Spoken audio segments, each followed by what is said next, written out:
Test 1, 2.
Test 1, 2.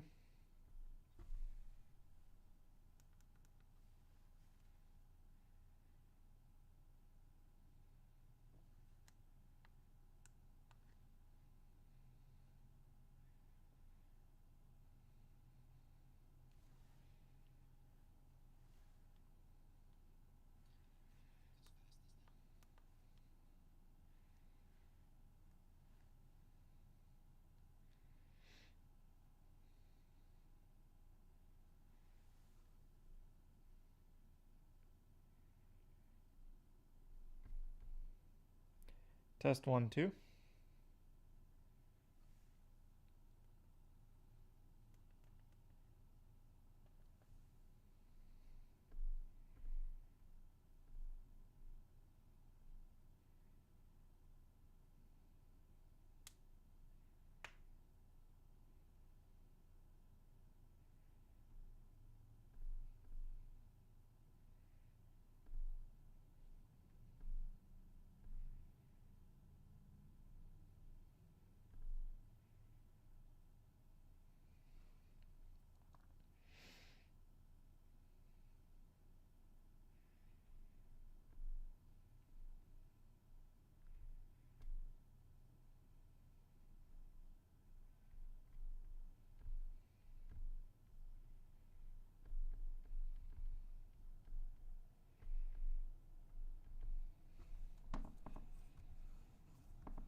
Stream settings.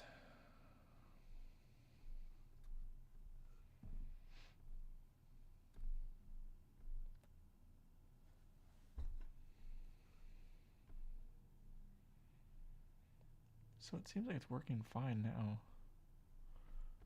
Weird.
wonder if it would be smoother at 720.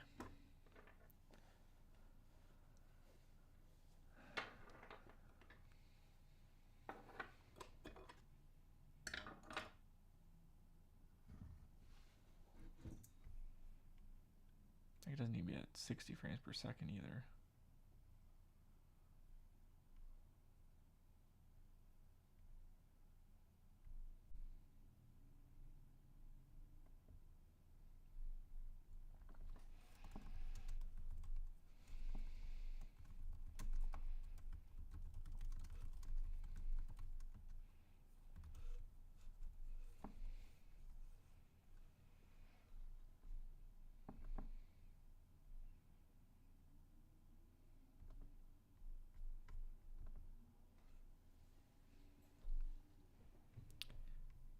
Is that better or worse?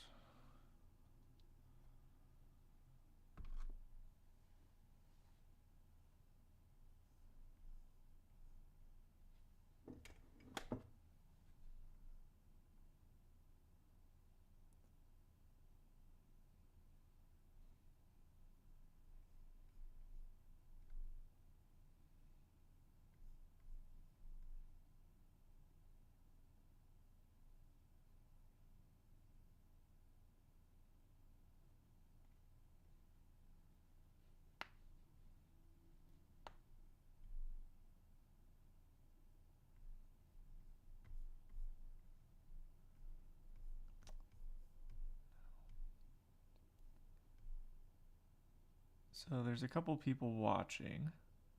Hello. I did a live earlier using my phone, and yeah, Matt, I did end it, but not on the YouTube side. I ended it on the OBS side, and basically I did it with my phone earlier today, and just to try it. Only a couple people hopped in, but yeah, I actually streamed for like 3 hours, or did a live for like 3 hours. I did a bunch of work to the amp, I played it, and all that kind of stuff. And I just wanted to do a test with my phone to see if I could even do it out here. And now I'm trying. I learned that you could hook up the camera I have to USB to the computer and basically screen capture what shows up on the computer in OBS Studios and have that be streamed as a live to YouTube. And it's the image quality is better, the sound quality is better because I'm using an actual mic if I do that, but it's gonna be choppy. I can't figure out how to get the choppiness out of there.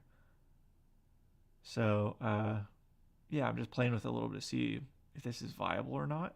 Like, to do this properly, you need, like, I don't have a computer out here. I'm using a laptop, and I don't have a very big workbench. I can't fit a bunch of stuff here, so my desktop is inside, quite a ways away. So I'm just seeing if it's possible. You know, nobody really said it was an issue with the phone stream earlier. And the nice thing about that actually is I can play guitar because the phone the levels automatically adjust. You know, it's got natural compression in it so that I could play guitar and it doesn't blow out the mics or anything. I don't have to worry about that.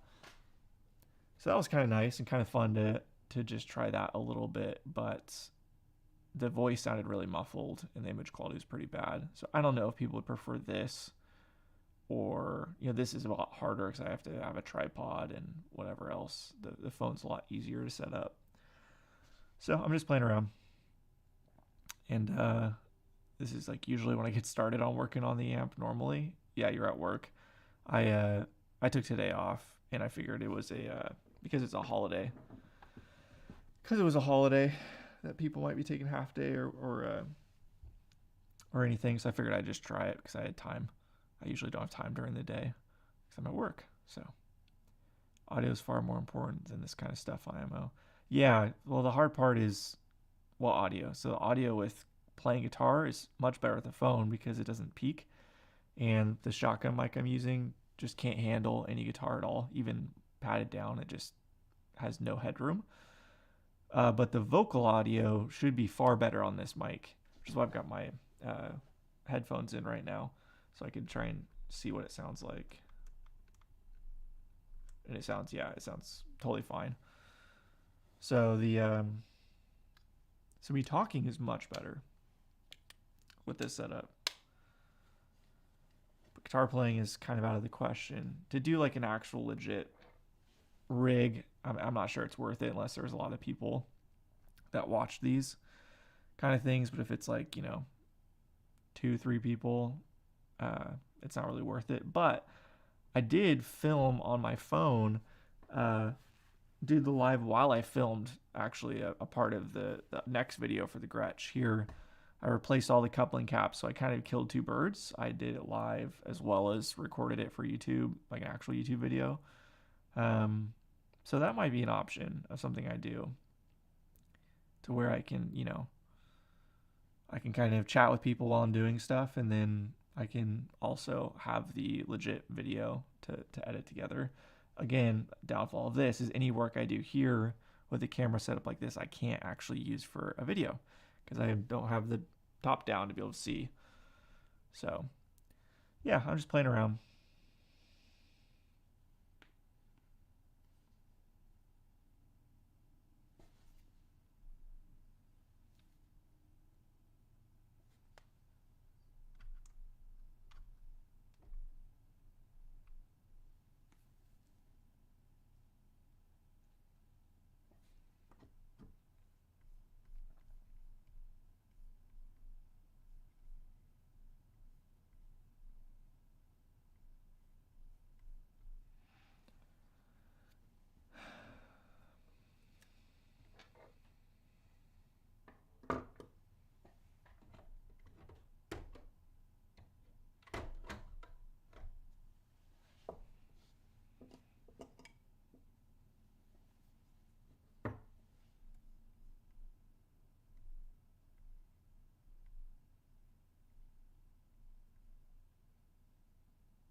Seems like the stream keeps cutting out and I don't know why.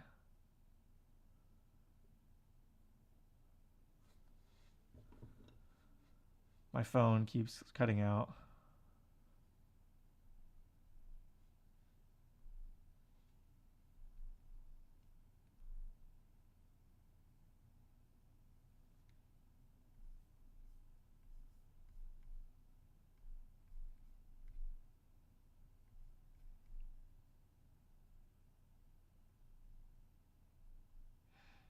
It's like this little laptop's really struggling. I can barely play anything. I'm trying to pull up the video on the browser as well just to see if it is working okay. My phone keeps cutting out for some reason. Stable on the send except for when you pulled the earbuds out. Weird. Okay. Kind of a niche thing we enjoy, especially when you have to wait for the results. Totally. Yeah. Agreed. Although, I don't think it's as niche as we think it is. I mean, you look at somebody like Fazio. I bet if she did a live stream, it would get thousands of people watching it. So I think there's a lot of interest in this kind of stuff, but obviously it's pretty focused in on a couple people.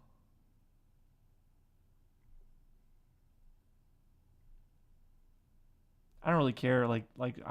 Honestly, the thought of doing a live isn't really necessarily just for amp tech stuff. I just thought I could kind of kill two birds and work on an amp and try this out. But I would just love to talk about gear. I've got a ton of stuff, ton of guitars. I got a lot of thoughts about a lot of things, Matt. So I thought it might be nice to do it kind of as a that's very true. Kind of as a virtual gear hang. I used to set up these gear hangs here in where I live with, I kind of would run into people and find people that were really into gear. And I would set up these gear hangs where we would meet up at a couple places and be able to play amps loud and just chat, show and tell kind of thing. It was a lot of fun, and they kind of died down for various reasons. So I thought it might be I don't know, interesting to just kind of do a semi-regular chat hang. Maybe I'm working on an amp or whatever, maybe not, but yeah, just to kind of, I don't know, just want to see what would happen. I guess I didn't really have any strong thoughts of what this could be. I just want to test it and see if it works. But it sounds like you're seeing things better than I am on my end, which is good.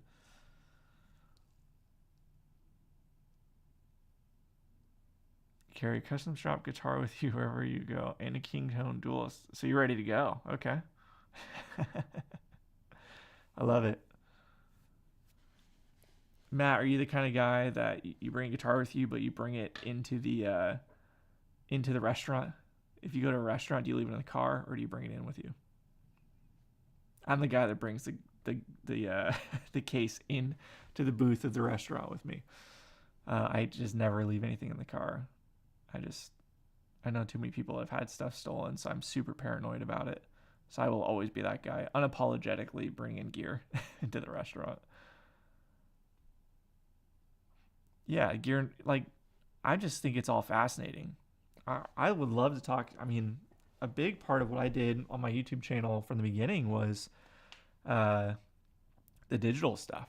So, the Kemper, Helix, Quad Cortex, Fractal, FM9. I've had all of those for a while, and the first few years of my channel are really dedicated mostly to the Helix stuff. So I've got a lot of thoughts about that space, especially the new Kemper that just came out, which is fascinating to me. I'm really curious to hear what people think about that. I've got pretty strong opinions, but yeah, I don't know. Yeah, just kind of just a chat like we are right now. Have an amp in your work locker. There you go.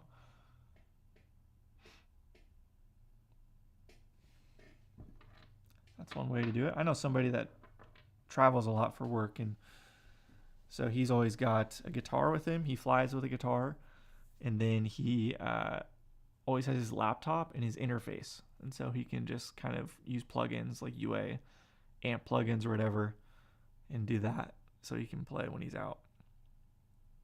The Quad Cortex is actually pretty good for that. I have a Quad Cortex, and I used to bring it everywhere as a backup, but because it fits in my pedal board, I put it in a Helix backpack, and I built it to fit within a Helix backpack. That was my only singular requirement, was it had to fit in a Helix backpack because it was just so easy. I had one. It's a great bag, but the front pocket of it can fit a Quad Cortex no problem, plus cables, plus volume pedal. So I used to bring that always, and but then we kind of started doing different gigs and whatnot, and just going direct ends up being a bit of a hassle actually when you're doing amps. So I've been enjoying the 2 amp rig to where I can I have basically a built-in backup. 20-year-old bad taste in your leftover digital gear. Yeah, I get it. I was so my journey is kind of interesting. So I had a big pedal board, Strymon stuff, yada yada, and then I had a few amps, smaller amps. The biggest amp I had was a Hot Rod Deluxe, and I would play all that. And then I bought a Helix, and I bought it purely to flip because it was such a good deal. This guy was selling it, and I bought it. I was like, I wasn't interested at all, but I was like, I'll just buy it to flip it because I can make a few $100. And I tried it out, and I was blown away. It was so much better than the tones I was getting. So I ended up selling everything. I sold all my amps and all my pedals. Not that I had a big collection, but I sold everything. And then I just dove headfirst into the Helix, and that was my rig for a while, years. And I made patches for it and stuff, but like kind of early on when people weren't really doing that. So that was a big part of this channel in the beginning, was that kind of stuff. And yeah, it was fun. But COVID, I was talking about this on the live stream earlier today. COVID was really the thing that had me transition over to amps, because every gig I played, I was going direct and with in-ears. So there's no amp, no stage volume. And then with COVID, everything was playing outside, outdoors. And so with that, I was able to, you know, have an amp again. So I was like, well, heck, I guess I'll get an amp. So I ended up with a Shure PT15IR, which you can go direct with. And so it's kind of, I can give front of house a direct signal, but then still have a cab and amp with me on stage, and love that. And then what really started this whole thing was an old Magnetone. And I actually have a series on my channel with that amp. That was the catalyst for me learning how to work on amps, is because I went to go buy it from the guy. I told this story in more detail in the live stream earlier, but in short, I went to go buy it from the guy after missing out on it. He had it listed for sale, said somebody else was in front of me, and I was like, okay, whatever. And then it was off Craigslist, and then like a month later, it popped back up, and I reached out to him. I was like, hey, I'll take it. And he's like, okay. And I was like, it works, right? He's like, yeah, it does. So I drove pretty far actually to go get it. And I take a Strat and I do one strum with it, and the thing just craps out and dies, basically. So I was like, oh, well, that sucks. So yeah, it was that was like, okay, well, I drove this far, I might as well buy it. But so we worked out a deal for it to be cheaper. And then I was like, well, it's such a cool looking amp, I'd be totally fine with it just as like just an ornament in my room, in my office. So I was like, well, I can work on it, try and learn how to work on it. And then if I fail, what's the worst that can happen other than hurting myself? But the amp I wasn't worried about. So, and then I got another Magnetone. Well, I had another Magnetone before it, actually. There's two. That was the second one, but the first one worked. The second one didn't, the smaller one. I'll go grab it, actually. It's right here.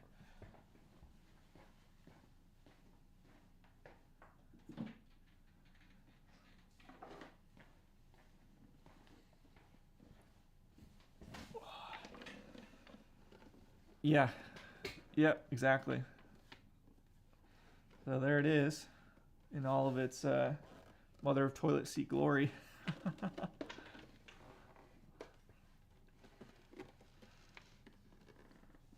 And I put a grill cloth on it from a 70s 4x12 that a buddy had. He harvested the speakers out of it, and he's like, hey, you want the grill cloth? I was like, sure. So I put the grill cloth on it because their original was trashed. The baffle was destroyed too, so I replaced the baffle. New handle and all that. I just think it's so, I love the, it's just such a crazy aesthetic to me. It's like this gray mother of toilet seat, kind of, you know, it's got that little holographic look to it, or whatever. It catches the light and shines. And then this bright teal faceplate. It's just so funny to me. 1955, I think it was. But I'll tell you what, the other one I worked on this channel, so this is a Varsity Deluxe. The Varsity I worked on that was even older than this one. That amp I fell in love with. The demo I did, like, I didn't really demo it, but I just had it kind of on the workbench and I played it real quick to check it. It did not sound right then, and I'm not sure what happened, but after that, the amp, I think it was just because it hadn't been played, and it, you know, just kind of warmed up and got some electricity flowing through the caps and whatever. And that thing was so, honestly, that amp sounded incredible. It sounded so good. It sounded a lot better than this, actually. And I really wanted to buy it, and I tried to buy it. I even did the work for free on it because I thought I was going to buy it. He wanted just the 3-prong replacement. Actually, same owner as this guy. Well, this is my amp now, but same guy. And I was like, oh, I'll do it for free for you, because I was like, I want to buy it. And he wouldn't sell it to me. He didn't want to sell it, so that was a bummer. That was unfortunate. But I hope I'll be able to, you know, I could buy one of those. They're not that hard to find, but it was all original. And, you know, sometimes they just sound good, and sometimes they don't sound good. And, you know, I don't know if the next one's going to sound like that. That one was special, actually. It became my main practice amp, actually, when I was just playing it after I fixed it, because it was like the perfect volume. You got great gain out of it at a very low volume, and it sounded really good. Cleaned up with the volume control. It was just really nice. This is just kind of a nasty sound. It's got a vibe. It's something, but it's not. It's kind of, turned all the way up. It turns into a fuzz. It like collapses on itself. But this has had a bunch of stuff done, including a replaced transformer and whatever. So it's not the same. It actually has a freaking Celestian gold in it. I don't know if you guys will be able to see that or not. But yeah, I put a gold in it because I bought 3. There's a guy selling 3 of them, and I wanted 2 for my Vox AC10 for the 64 AC10 I have. So I bought the pack of 3, and then I had 1 left over, and so I threw it in here just to try, and it's not a good fit. And it made this thing way heavier because the golds are so heavy compared to the Weber it was in. So this amp will be redone. I want to figure out how to get it to sound like that other one I worked on, because this just is not it. But it is cool. It's very sentimental to me now because it was the first project I worked on.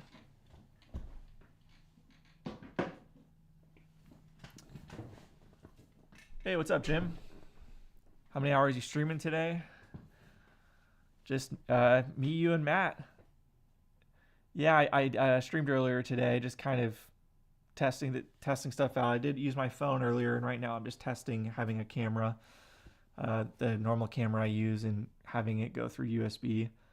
And yeah, it looks really like laggy on my end. I think it's probably a bit choppy for you guys as well, but the audio is way better because I can use an actual mic versus my phone being way over there. So just testing stuff.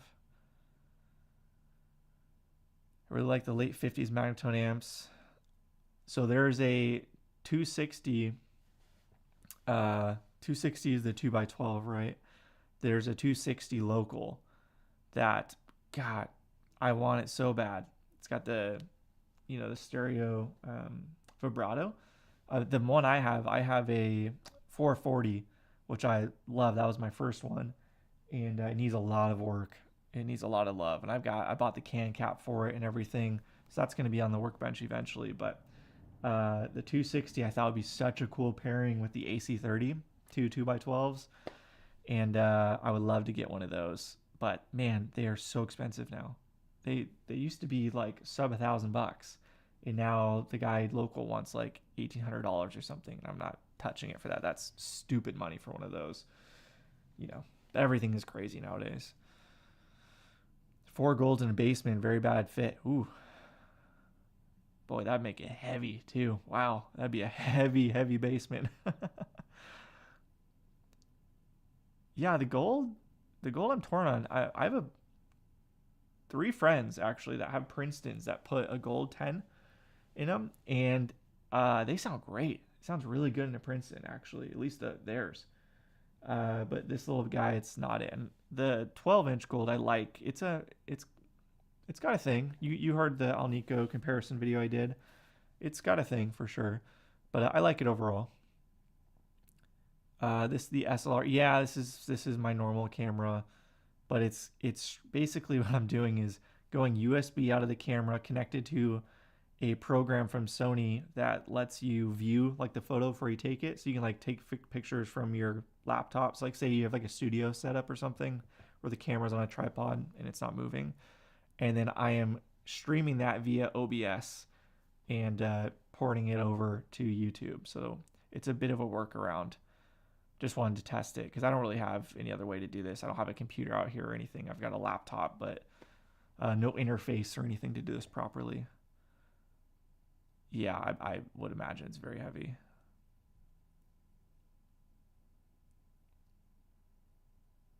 Nice, yeah, Bassman. Is that the AB or is that the AA circuit? Bassmans are funny to me. Bassmans are still super under the radar, and the only other amp that's super under the radar is the Super. The Super is like a dime a dozen for $2,000. They're everywhere. There's probably 4 locally right now, Blackface Supers. And I don't have the money. I don't want to spend that on a Super right now because it's a low priority for me. But I want to own one. I will own one day. So I'm hoping they don't suddenly shoot up in value, but they're just too big, I think, for most people. Um, and yeah, Baseman's kind of flying under the radar too. I think the issue with the Baseman for me is what cab do you pair it with? Like, yeah, I don't know. I've never been a big fan of those Fender 212 cabs, the extension cabs. Boy, Matt, I would love a Tweed Baseman. I'm after a Tweed. It's a big goal of mine. I will get a giggable Tweed. That's what I'm saying.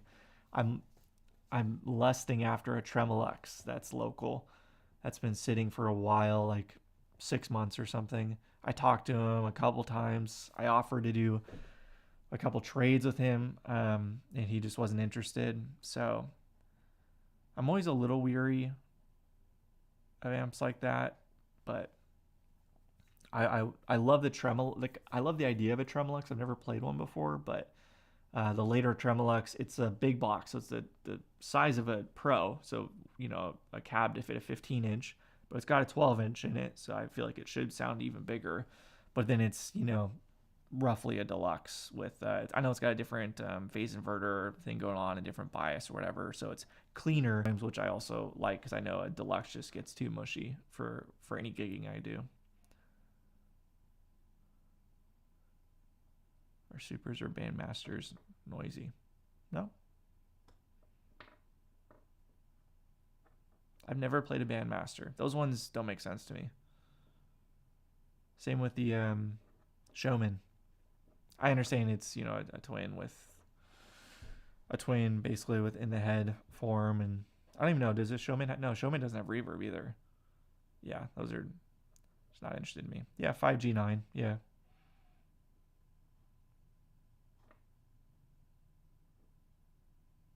Yeah, it's a 5G9. Although a lot of people seem to hate on the 5G9, but they hate on it because it's clean. It's a lot cleaner. It doesn't really grind up a whole lot, which is not characteristic of a Tweed. So, by now, you put a 12AX7 in the instead of the 12AY7 or whatever they use, and that'll rock it up a bit. But I for something that's lower wattage like that, and to pair it with something like the AC30 or whatever, I would want it to not just turn to mush at the volumes I play at. bro. What's up, Brad? I'm doing some testing. I wasn't expecting anybody to be on.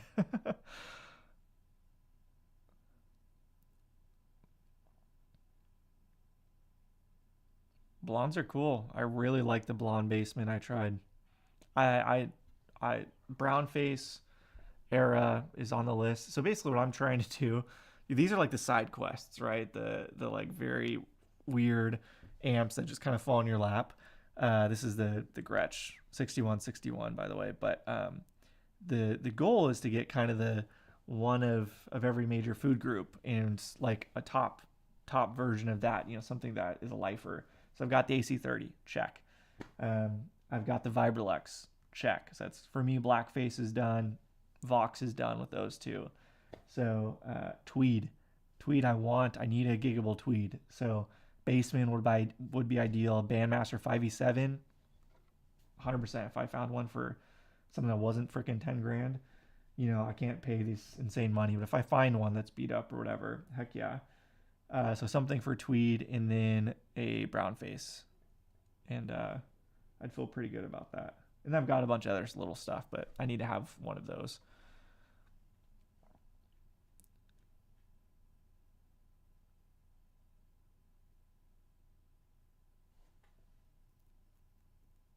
Little inebriated.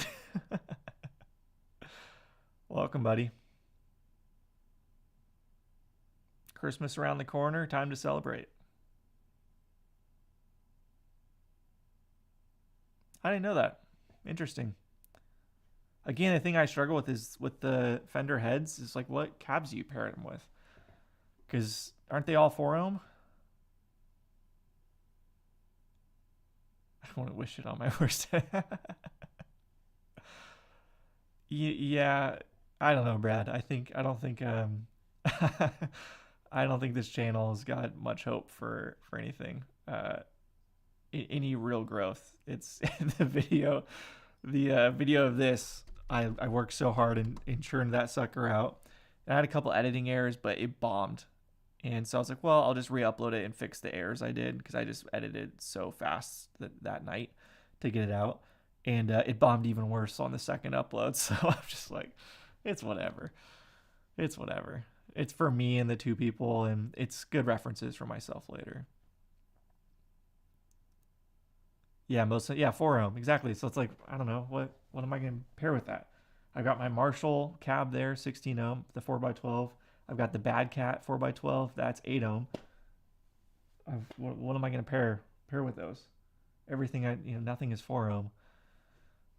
It's actually the same with this. So I want to put a extension. Well, I put a speaker jack in the. Let me grab it. So right now this is the literally I just hardwired the speaker in. It's just super ghetto, but I just did it for now.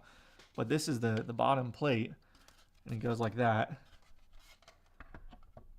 And then I was gonna drill a hole in it and put a speaker jack in it, so then I could not have to deal with this if I'm working on it and have the cab freaking up on the bench here. But then also I could plug into another cab, and I'm like, oh great, it's 4 ohm though. So what am I gonna plug into? The Vibrolux cab. This thing is killer though. I'm falling in love with this amp. It sounds so good. Very different than all my other stuff.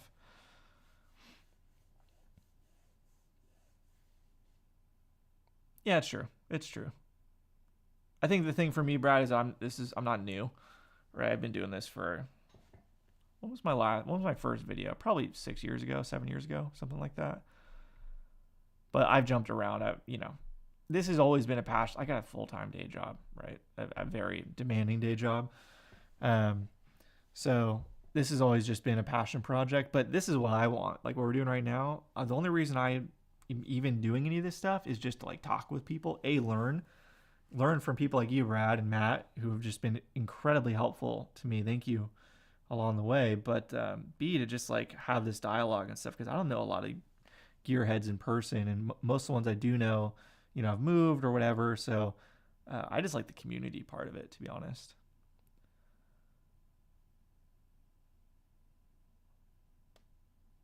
What bad cat you say you have? I don't have a bad cat. I've got a lot of friends that do. They sound great. They are very good sounding amps. I know there's a bunch of different models, but every one I've played has sounded fantastic.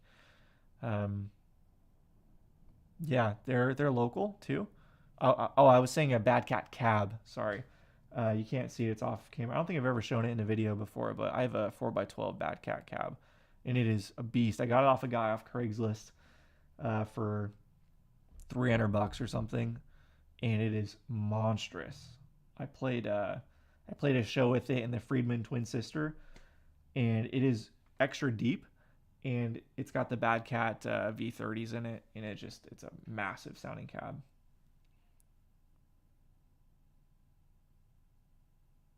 Yeah, sorry, Jim.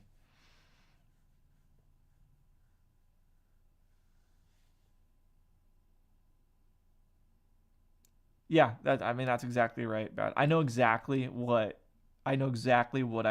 uh what would generate a ton of views, and you can see it if you go into my shorts.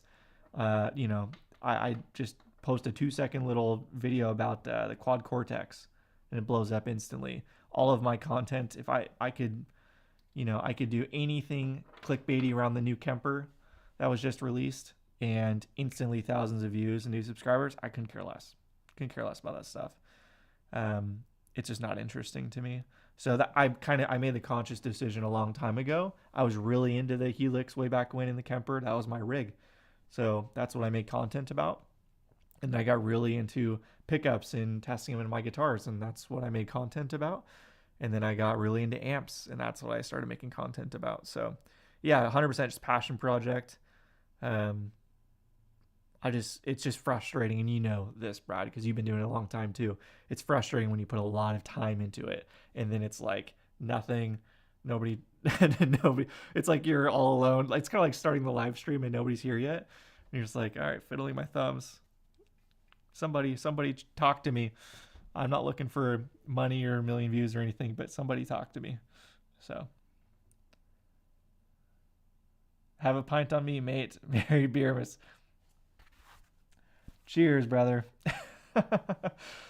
How much is a Australian 50? We talked about this on your stream. Is that right back at you? Yeah, dollary dues. Thank you, Brad. Super kind. Merry Christmas, brother. Thank you. Good people congregate. I agree. Once we find out about each other, I think that's the struggle, is cutting through the noise a little bit. Yeah. Like, I don't know why, Brad. I had seen your videos recommended to me on my feed for a while, and I never clicked on them, and I honestly have no idea why. I I was super early on at $27. Dude, that's way too much. I thought you're supposed to just give back what I gave you, so then YouTube gets their cut and we're even. Thank you. That's way too kind. Yeah, totally. I don't even remember what I was saying.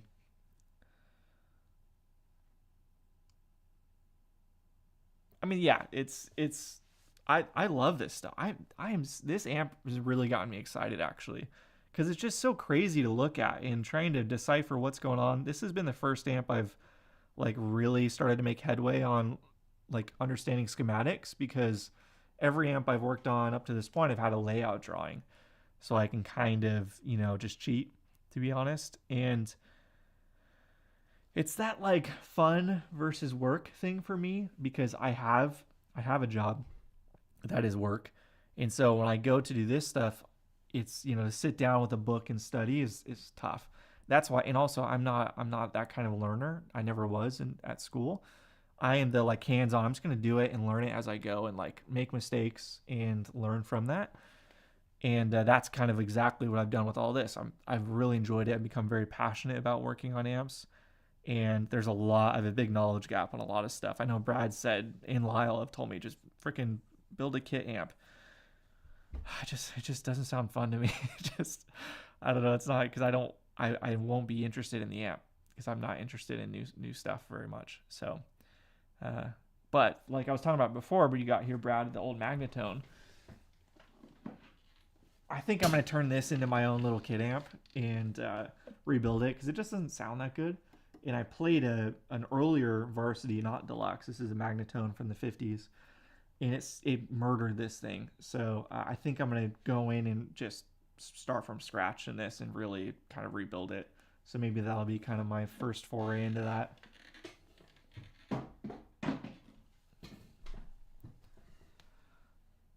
I cannot believe you sent that, Brad. Thank you.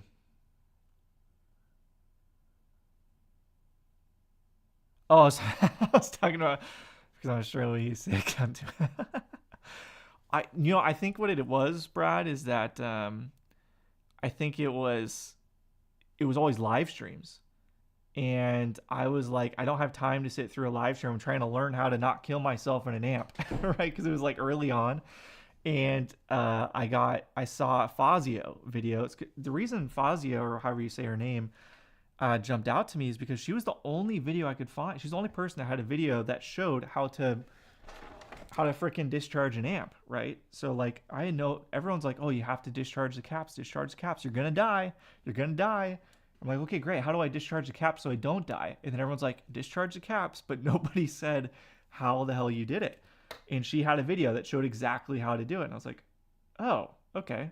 So that made it so much easier for me. But when I was seeing your videos recommended to me, Brad, it was at that time when I was like, I'm trying to learn here. I can't sit through a live, and I didn't feel confident enough to ask a question in the live at the time. A lot of old amps sound that, that's, you're not wrong there, but there's so much potential in that amp. I know there is, because I played an earlier one and it sounded fantastic. Sounded so good. I had a job. This was a hobby. Now this is my job, and video is my hobby. Well, there you go. I didn't realize you had an actual store. That's awesome. That was so cool, getting a little tour of your store on that last stream I was able to hop on.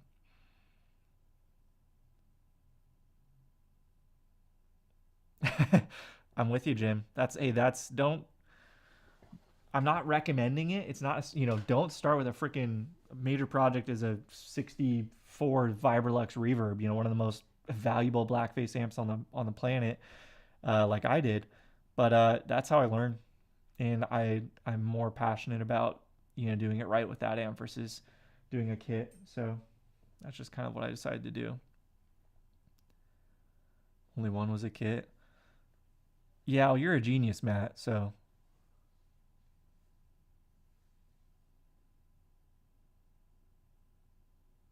got it. So Lyle got you into the horrible world of editing together. Amp Tech, you know, I think you said this before in another video, if I remember correctly, but you were like, you just kind of look at the waveforms and the blank space, you just cut it out, look for your talking, and that's where you chop it. I do the same thing because there's a lot of me just, you know, I don't really know what I'm doing, so there's not a whole lot for me to narrate, you know. And I talk. I go between talking too much and not talking at all. Short them out like I do. Get those sparks flying, Matt.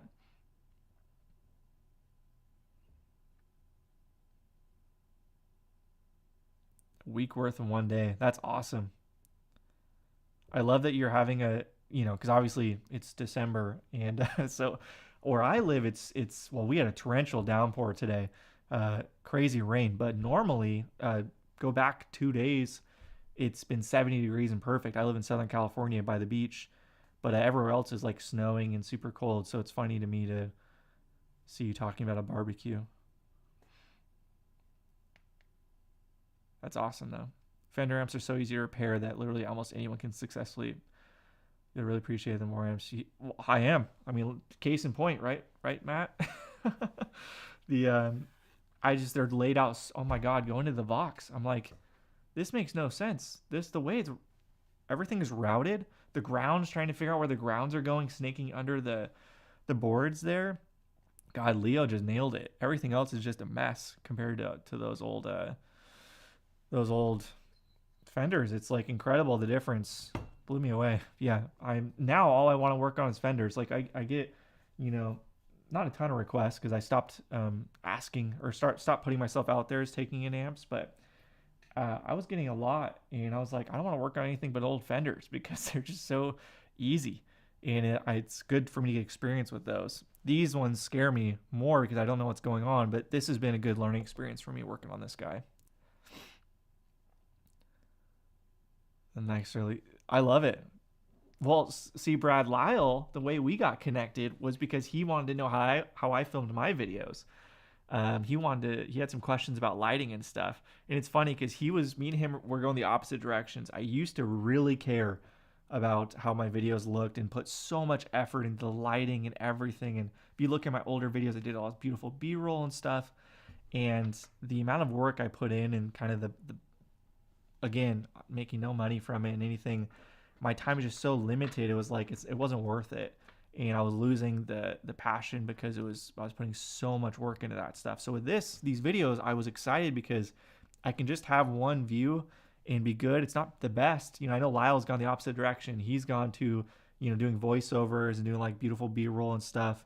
So it's kind of funny how we've gone the opposite directions. But he was asking me about how I had my lighting set up and all of that, and now he's killing it. He's doing a great job. But I've enjoyed doing it this style a bit more. And honestly, that was one reason why I wanted to start filming myself doing this stuff, because outside of like learning and whatever else, but because I felt like every video I watched of like Uncle Doug, old stuff, guitarologist, older Lyle videos, nobody ever showed them doing the work. It was always, okay, I did this, look, it's done. In me learning, I was like, I want to see how you did it. How the heck did you do that? How do you desolder something? I had no idea how to use desoldering braid because nobody showed it. Nobody ever showed it on video. So I wanted my videos to be more of just like, here actually is what it is, not all the work, but a lot of the work, and then kind of cut it as we go on.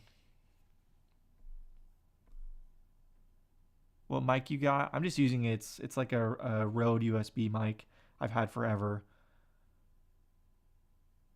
Oh, yeah, it was pouring like crazy. I thought this garage was gonna freaking break. It was windy like crazy. So God, first time I got drunk listening to Sublime all day.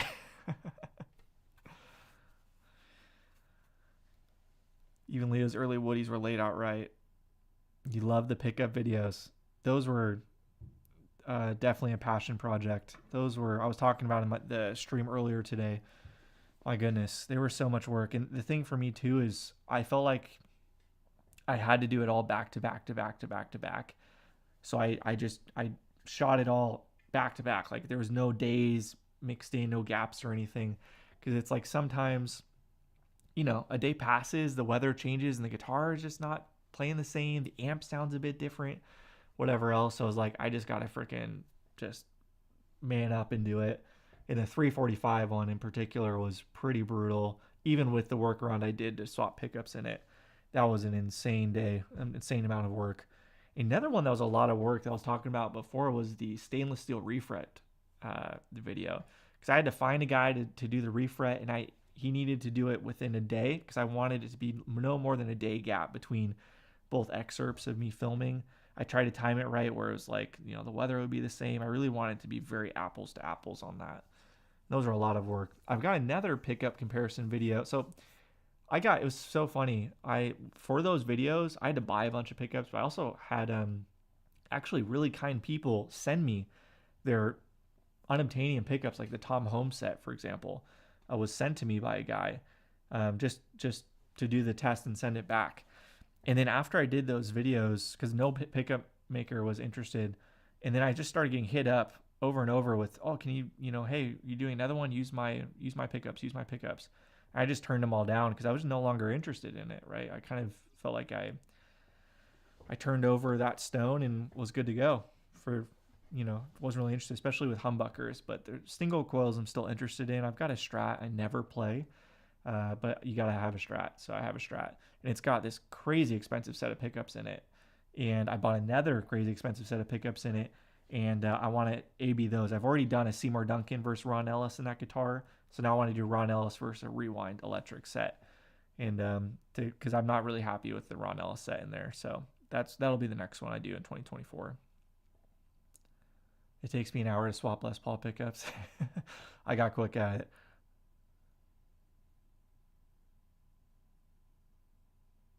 Good idea, Jim.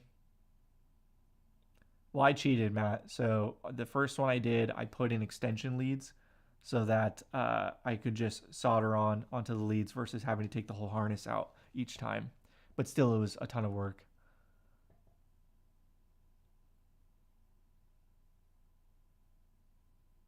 Finish the amp, play through the results, overdub the playing on episode 1. It's not a bad idea. Honestly, recording guitar is really freaking hard in my new home, the new place I'm in. That's what I'm really struggling with. The speaker video I did was kind of the first test of recording out here in the garage. Again, all my recording equipment is inside because if I do anything, it's direct for recording and here at the house. And so it's really far away. So I have to run cables. And the other thing too is I've got a 5-month-old. She just turned 5 months, so I can't really play loud amps very much. I have to time it when they're like my wife and the baby are out doing errands or something. So that's tough. I'm not honestly that good of a guitar player though, Brad. I'm fine. I'm not bad, but I don't have, I'm not a virtuoso or anything like that. So I always get I'm not into like trying to show off for like a video and whatever and just like always trying to one up yourself. I just want to show it sounds great. That's why I like to play a lot of chords. A lot of people just let me just do solos or whatever, but I want to hear chords. Whenever I hear somebody demo something, I'm like, I don't know how it sounds because you're just ripping bends and leads or whatever. Give me some cowboy chords. What's wrong with a cowboy chord? Sounds great. All you have is Strats. Well, yours are freaking, you got all the HSS stuff, right? You got, if I remember correctly, I had an HSS Sir. I don't know if you know what a Sir is, if they're popular out there or not, but they're local here. And it was just a beautiful guitar, but just dead. I did not like it at all. But it was HSS, and I lived on the bridge humbucker. And I was like, well, what's the point? I'd rather play my Les Paul for a humbucker. And use it playing for YouTube short at that point to regular. Yeah, I've been experimenting with shorts, and sometimes they do really well. Like I did a short of this, literally just recorded my phone real quick, put it down right here, and it's got like 2,000 views on it. But the video of the amp itself, the high quality video with playing in it, I don't even think it has 100 views posted. So it's funny how that works. 6 strats, bro. Jeez, you guys are a bunch of strat people. Gross. Thanks. Thank you. The other thing that I've struggled with, and this is just a slight aside, but with playing is, especially like playing this amp and whatever, all these amps that don't have reverb and effects. I love ambience. I love effects. And people get so mad when you play anything with effects. But it's like even doing like I haven't done the AC30 demo yet. Now that it's working, because I did one and it was, if you guys remember, had issues, and I didn't even mean, like, those were just tests. I wasn't even supposed to be the demo, but playing the amp without effects is like yeah, I've just, if I can have my memory man. Well, people yell at me if I do a demo of an amp with the memory man. I did if you look at my shorts, I did 2 shorts with a wet dry rig with it in the Friedman, and I used the memory man, and God, it sounded so good. I'm inspired by that stuff. Playing dry is kind of lame. Outside of a band, like I love playing in a band and just, I don't really use much. I don't use reverb or anything like that. Usually just the memory man when I want it. And but like in isolation, my playing style is I like to just kind of find weird melodies and stuff, and let things ring out, which lends itself to a memory man.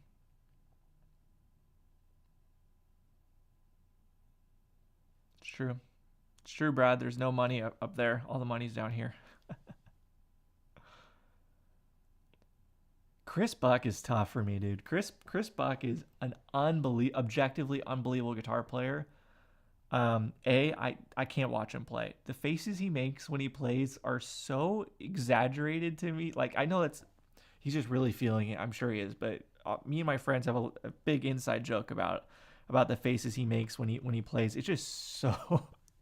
It looks so inappropriate to put it PC. It's hard for me to watch him, and everything sounds the same through him. Everything, if you listen to anything, a burst, a 59 Strat, whatever, he sounds exactly the same because he uses his gain tone is really mid-focused and really rolled off, and he uses his fingers a lot, and he does those little bends with the little slide in and stuff. His signature move sounds beautiful, but it sounds like him, and I feel like there's no takeaway. Anytime he gets all these incredible guitars and gear, and I don't even watch him because I feel like I have no idea what it sounds like after watching it. It sounds nothing like even stuff I've had personal experience with that I played before, and he plays, I'm like, it sounds nothing like that. He's just got a very specific sound to him. GNL Fallout Tribute, Humbucker P90. That's a great combo. I wish more people did that, humbucker with the P90.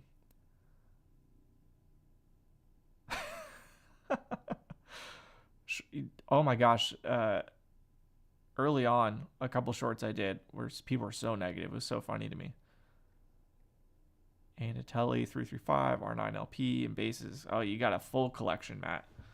Full collection. So I don't know. I should do a video I thought about doing a year-end video of like just a recap of all the gear I've got, just for myself, just to be like, okay, this is what I've got in the inventory, and then circle back next year and see what that looks like. But I've got a big collection I got one of everything, basically. That was my goal. So I've got, this has kind of been my go-to just test guitar out here. But this is one of my favorite guitars of all time. This is definitely, every guitar I own is basically a lifer at this point. But this Danocaster Jazzmaster is amazing.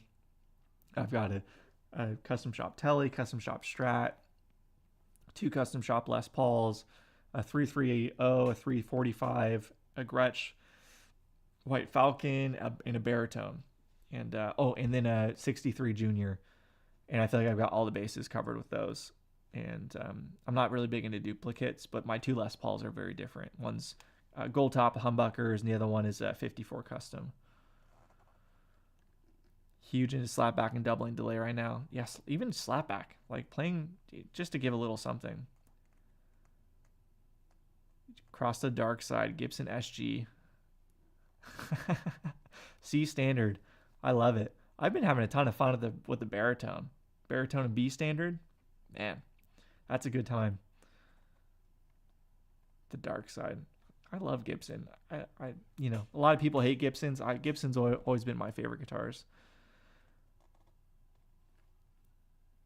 Shorts work really well for, I don't know, sometimes they just catch and they do really, really well. And I don't think they translate into anything, but maybe they do. He's funny. Like, he literally talks out of size. Sorry, I'm behind, guys. Yeah, Chris Buck. He's just hard to watch for me, but he's an amazing player. There's one product.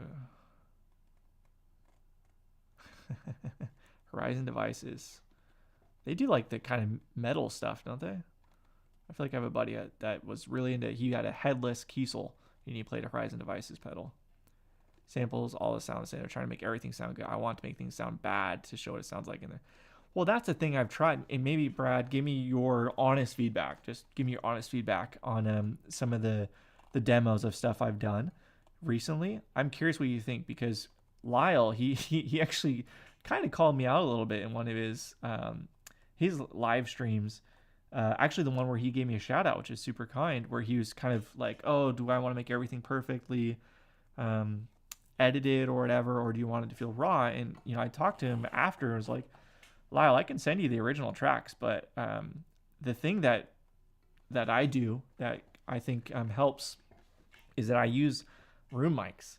And my room mics it's my phone and the camera. So the phone and the camera are what... and then I pan those, so you get more of in the room sound, and then you got the SM57 straight up in the middle. I do essentially zero EQ. I'm trying to think. I might have done EQ one time on all of the recent videos. I'm trying to think. On the no, I can't remember. I might have done a low cut to take off a little bit of extra low end on one of them. But that would have been just on the SM57. But that's what I do is I just pan them. And then with the SM57, I'll put a room reverb on it, just like a really, really, really light, just to give it a little bit of space, but that's it.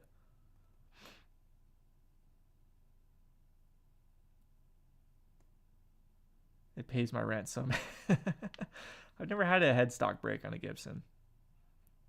I know people do all the time, but I mean, that's my favorite part about my Fenders is I can bang them around, and that's why I like the Relics. And I know here, let's start a fight there. I don't know if you guys are anti-Relic or anything guitars, but I love when the guitars are banged up already, because then I can just play them. I don't really care. Like, that's the thing I share with Gibsons is they're just fragile, right? And it's hard to get them to a point where you don't really hurt every time you bang them. Whereas this stuff, like, it's already beat up from Dano Castro. I've done stuff to it myself as well, but this is great. And then it's bolt on. It's super rock solid. The Tully, I mean, I don't even have to put on a stand or anything. The Les Paul and all those I'm more careful about, but never had one break either. Yeah. I've never had one drop off a stand either. those are probably related. I always keep it in I use a nice gig bag for it too when I play them.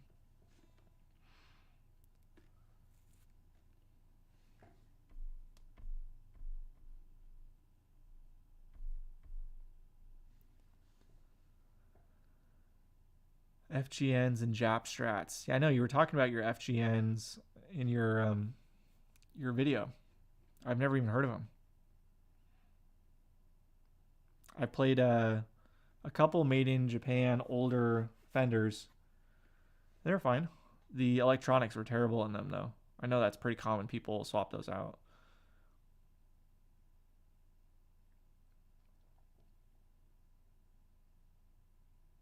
Yeah, I think it's just people being careless with them. But there's no denying that this is much more sturdy, and I don't have to worry about this one bit.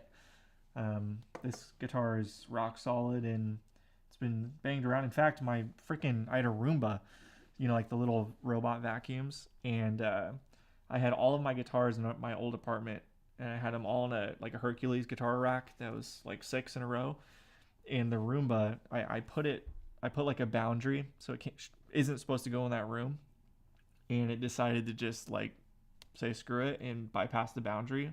When I was gone, and it came in and it attacked the guitar stand and hit all of my guitars down here and knocked this one over and banged up a bunch of them. And this one got the brunt of it, and it's actually got, you won't be able to see it probably, but all these like tiger claw marks are from the Roomba. But it's like, I don't care. This guitar is already beat up, and so of all the guitars to happen to, this was the best one for that to happen to. Fender Highway 1 Strats. Isn't that what Corey Wong's is based off of? His signature? Which I thought was so funny. To me, it's so... Roomba Relic, yeah. It's so... I thought it was hilarious when he came out with his signature. That was... Like, it wasn't quite a bit more expensive than what the guitar it's based on is. I just thought that was, like, kind of bizarre. Like, let's make a signature off of a low-end Strat and make it the same, but a lot more. I don't know. I'm sure it's got better specs or something, but I just thought that was kind of funny. Roomba Relic, yeah. I was very mad. I was very mad when that happened. Honestly, I was worried about the Gretsch. I was like, oh, don't damage the Gretsch. Murphy. I have a friend. Well, calling him a friend's a bit generous, but an acquaintance that I know who is a Fender master builder. Actually, he was just in a video on Andertons in an interview. He was the one that talked. The other one that was a bit more awkward. I don't know him, but his name's Levi, and it's kind of fascinating what they do over there. I don't love a lot of the stuff, but some of the stuff he does is really cool. And they really get into the Relic, but it's art, right? To me, I've always looked at Relics as it's part of its function. Like I said before, you don't have to worry about it. You feel it feels more played in, it feels more at home, and you're not as like scared of it. Like a PRS, goodness gracious, like I would never want to own one of those. I've got a buddy that has a beautiful PRS. He's never played it because he's too afraid to put a ding in it. So there's that side of it, but it's also like the artistic side of it, like more what the master builders do. It's it's more like functional art, I think. Murphy Labs are interesting. I played a bunch of them. The whole paint flanking off is just such an insane thing, insane moment in history. I don't think it's talked about enough. 250-watt mid-gain heads.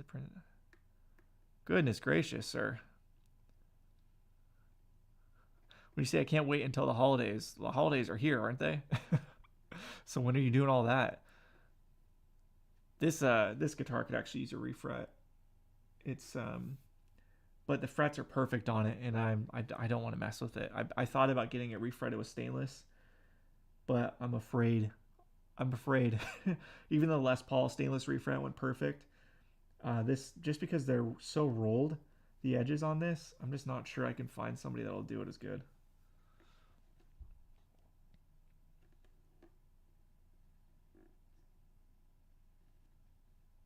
%, smaller. That's right. That's goofy. Why would you want that? That's like the opposite of the Greg Koch Telly, right? Where his is like 10% bigger than a Telly or something. 2 jobs done. That's it.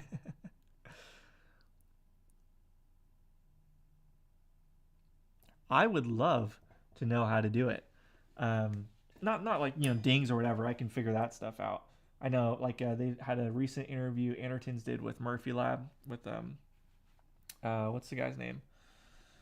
Mr. Murphy, whatever his name is. And he had all these like railroad spike and stuff to hit it to get the dings and whatever. Like that's not hard to do. It's the thing for me is checking and aging the plastics. That's what blows my mind, is that these Gibsons for 10 grand, right? 8 to 10 grand, these Murphy Lab Les Pauls, for example, and the plastics are like brand new, untouched. How in the world can they not be aging the plastics when everything, even a heavy relic, a heavy aged Murphy Lab, ultra heavy aged, they'll have like all the wood or all of the paint gone here and everything just beat up, and then the plastic is brand new. I'm like, what is going on?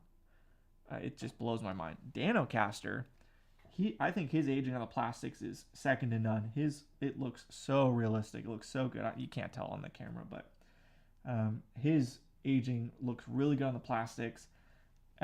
His checking is terrible, in my opinion. It does not look like real checking at all. The paint isn't that great either, but the guitar is just so amazing. I don't really care. But the checking on my custom shop fenders are great. And I desperately want my white custom Les Paul to check. Desperately. I would love to figure out how to do that without doing like the compressed air spider cracking kind of look. I don't want that. If I can figure out how to do the lines, if you figure that out, Brad, let me know. To do the lines, I will absolutely do it to that guitar. Because that's a lifer. It's never going anywhere, so I don't care.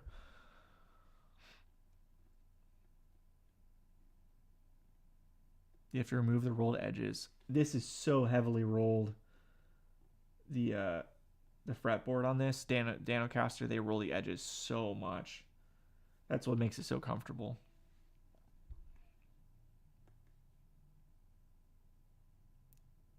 Hot 5v3 switchable prototype that works. Wow. Independent phase inverter per channel. Dang.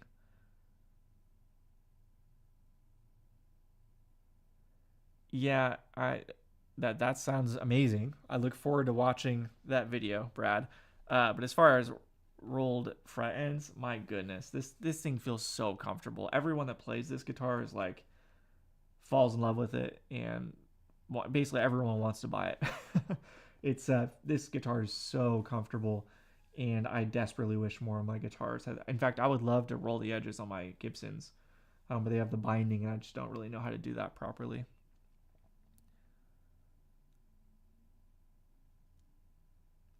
Yeah, you and Matt are mad scientists. Orange 8030. Interesting. I've got a buddy with one, and he's wanting to compare it to my AC30 here because he thinks it's better than an AC30, and he's never had or played a vintage AC30, so he wanted to do a comparison, possibly a video with an 8030. His sounds great. I didn't think it sounded that much like an AC30 though. Yeah, freezer cans is like the old way to do it, where people, if you like put it upside down, it's like the super cold compressed air, and it will freeze them. But that's you get like the spider crack, like the really small like cracked glass kind of look with that, because it's so concentrated in one area. And that's not what they do now. They do something to enable it to get the longer lines. And I think it's a full on freezer. They put the whole guitar in, and I think they might even do like a little crack with a razor blade or something just to get it started. That's the piece I'm missing, is they've got to do something to get it started, I think. But the other thing is that, what's interesting is I have a gold top Les Paul that was razor bladed from the factory before Murphy Lab existed. And I love that guitar, and people can scoff at it all they want. But to me, it's the amount of work it took for somebody to hand cut every little check line and loop in there is insane. It is so much labor involved. Every inch of it is checked, fake checked. And from that, I'm just like, this is incredible. Like, the amount of man hours. That's why they stopped doing it, is because I think it just cost way too much to do man hours. Like, let's just chuck this thing in a freaking freezer and charge them, 2 times as much. Good to go. Launch the Murphy Lab. Yeah, but I want to figure out I would love to figure out how to get it to check normally.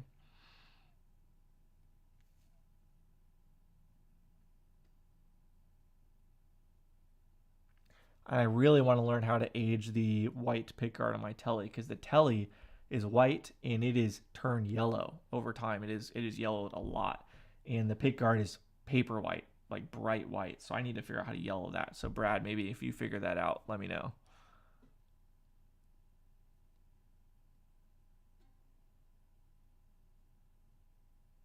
large freezer stuff the guitar in and heat. Yeah. Yeah, I was looking at the schematic of the 8030 because he was wondering if there's a way he can make it. My buddy, he was wondering if there's a way we can make it a bit brighter because it definitely doesn't have that chime of an AC30. And we were looking. I was looking at it to see if it had a bright cap or anything. I don't remember when I looked at it what was on it, but I was looking at the schematic a few weeks ago. Body's at a freezer to do that. 7 p.m. Time for another beer.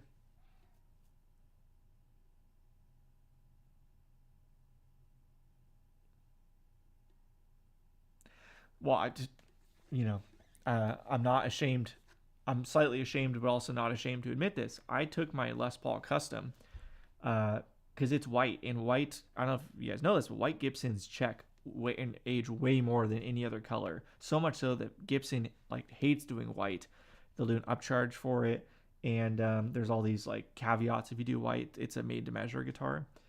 And every white Gibson I've ever seen or played is just checked like crazy. So I'm like, when is this damn thing gonna check? So we've had some cold temperatures in the 40s, and so I put it outside and just let it, sit for maybe an hour, and then I brought it inside to see if that would do it. That didn't do it. I brought it in my car with the air blowing on heat just to see if that would get it to check, just to start it. And after being outside and that didn't do it, I even took a heat gun and just kind of quickly went by real quick. I'm just little tests, like nothing crazy, just to see. I just wanted to get it to get going because my gold top is checked quite a bit. The one that's got the fake checking, it's now got real checking all over it too. So I'm like, man, just want this white custom to check already because it looks too good. It's too clean.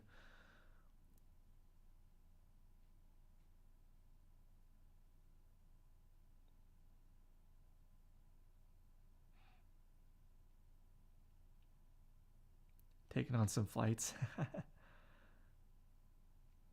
I mean, yellow Gibsons. I'm not sure. I feel like I'm behind, so I don't know what you caught. Always can make it brighter. Let me check now. Yeah. I feel like I feel like we talked about just throwing a bright cap. Pressurizing or freeze. I'm not sure. The guitar it's just too clean.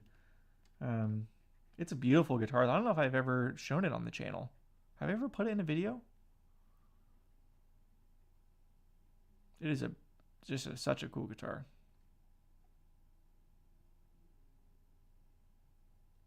But I think when it gets like really cold, because it's not that cold here, I'll try it again and see if that'll get to check. Like I know people, they just leave, if they leave a guitar in the car, right, overnight, and then in its case, and then bring it in and open it up. That's kind of the classic, like, oh, all of a sudden you hear the cracking or whatever, and it's checking.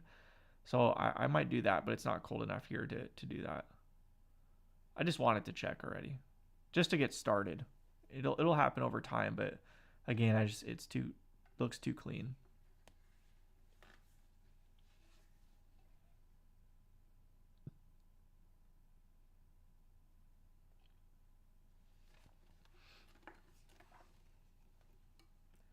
And the best part about this guitar is this.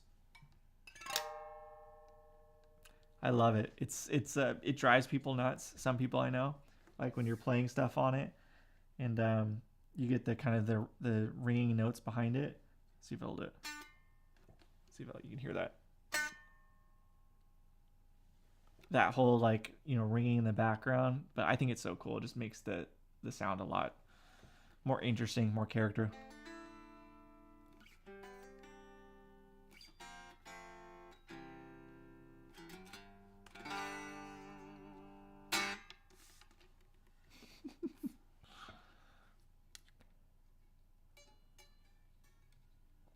Hello, welcome.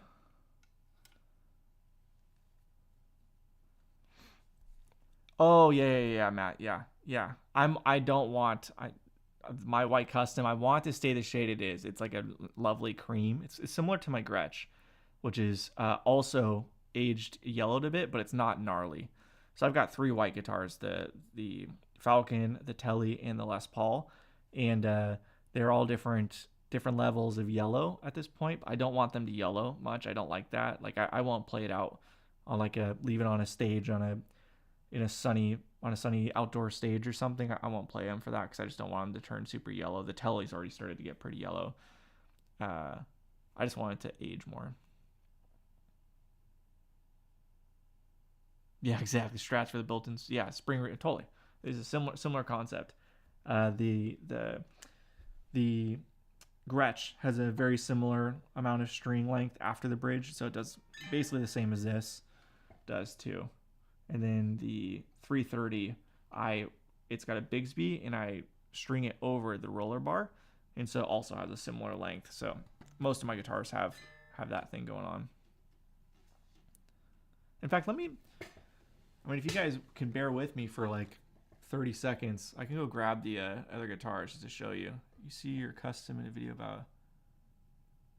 Oh, I did have it in that video. You're right. Just a little bit, right? Oh, I think I put it in a short too. A YouTube short. Let me grab it real quick. If everybody's just hanging out. Mary Kay went to work with me today. Nice. Yeah, those are sweet. Here, let me grab them real quick. Give me 2 seconds.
So, this is the Telly that I was talking about. So this is a thin line 50s.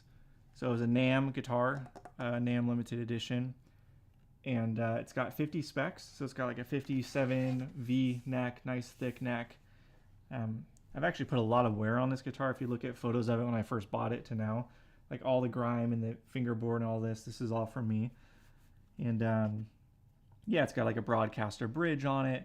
It's got just 50 specs all around, but then it's a thin line. And this was like this color white. I don't know if you'll be able to see the difference here. But it was like white. Like basically the color of the pickguard before. And now you can see it's turned into this kind of like greenish yellow. So basically it looked like this color before. So I want this to age. Like you can see, especially here, like the color difference. So, but yeah, this thing is pretty beat up. And again, I look at it as like an art piece. It's just like a really cool piece of art versus like, oh, is this vintage accurate? I don't care with this guitar. Like it doesn't matter. It just plays great, sounds great, super unique, fun guitar. And yeah. And you're not going to find anyone that looks just like it. They only made, I asked Fender, they made 12 or 14, I can't remember, of this spec. And all of them, the aging is different. So that's that guitar. And then I will now grab the Les Paul.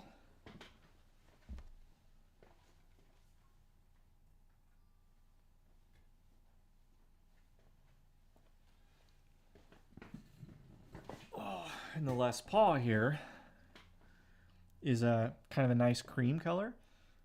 So I don't really want it to get much more yellow than it is now. I just want the check. That's the one thing I want.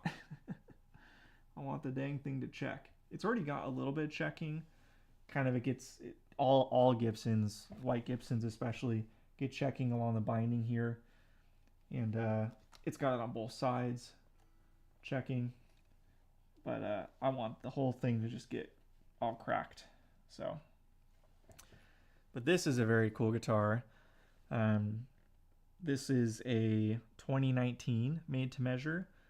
I got this right in the middle of COVID, and this guitar is a really good story. But I'm not going to bore you guys with it because it's a bit long, but it's got a really good story. And I never expected to own this guitar. I had seen it a long time ago. Just gave some Xmas beers to my neighbors. I wish I was your neighbor, Brad. Well, I guess you sent me some cash for beer, so cheers. We're virtual neighbors, huh? Thank you again, by the way. But yeah, so this guitar is super cool because normally these are all black, right? These are like the Black Beauty Customs. It's got the P90 and it's got the staple Alnico 5 in the neck, and it sounds great. And I bought this guitar and I was so precious about it, and then I didn't gig it or anything. I was just too afraid to do anything with it. It was by far the most expensive guitar I've ever purchased. And then I just one day decided, you know what? This is a lifer. It's never going anywhere. And I'm just going to play it. And so I gigged it for a long time. And it's got the wear to show it, but it doesn't have any checking, which again is what I want. It is a very cool guitar. Hey, Jaybird, welcome back. I was just doing some testing, and then people hopped in, so we're still here. 54 Custom was like my dream Les Paul. I wanted one forever, and I still would love a black one, actually. Like this, the black is way cooler, and the fact that it's like very sinister and but also really classy. And I just think the cream is very classy and very interesting and unique. And I'm all about unique guitars and colors and stuff. So tell us the story. Do I want to tell a story? I'm probably going to do a video on this guitar eventually, but so if I tell you the story, I promise you'll watch the video still. But the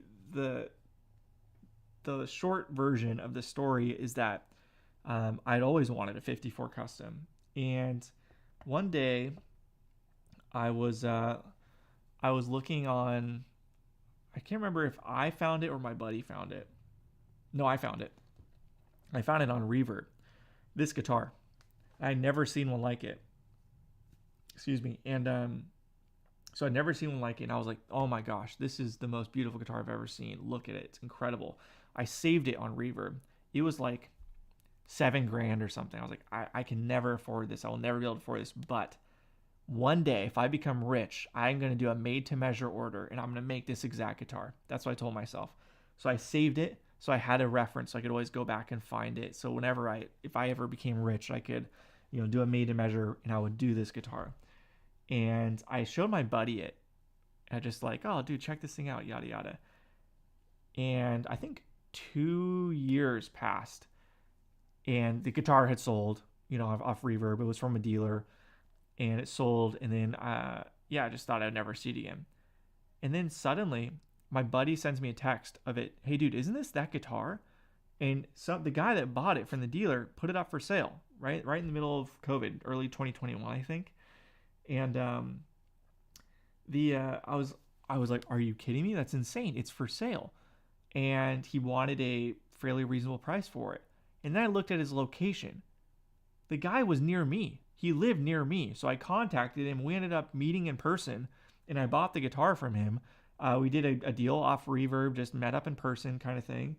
And the guy was super, super nice, and he was blown away by the story too. I showed him the photo of it, the text messages with my friends. And I never thought I'd see this guitar. I never thought I'd own it. And then it popped up for sale local. And it was not the dealer that originally sold it. Was Music Zoo, I think. And they're not local here. So it was like crazy happenstance that it worked out. I happened to have the exact amount of money on me too at the time, and so it just worked out. And and I was so scared to play it because it was just so precious to me. And then, like I said, I just decided to play it, and this thing is torn up. When I play really hard, so there's a ton of pick scratches all over here. That's kind of my signature. How you know it's my guitar is if there's a lot of wear right here and here as well, because I'll be playing. I'll flip the pickup selector with my pick in my hand, and I'll catch it there. So it's definitely got the markings of a Tanner guitar now. That's the story in a short version.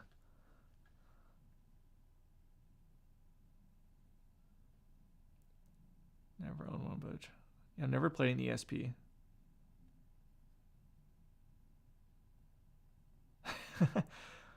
You jaded, Brad? What? That's crazy.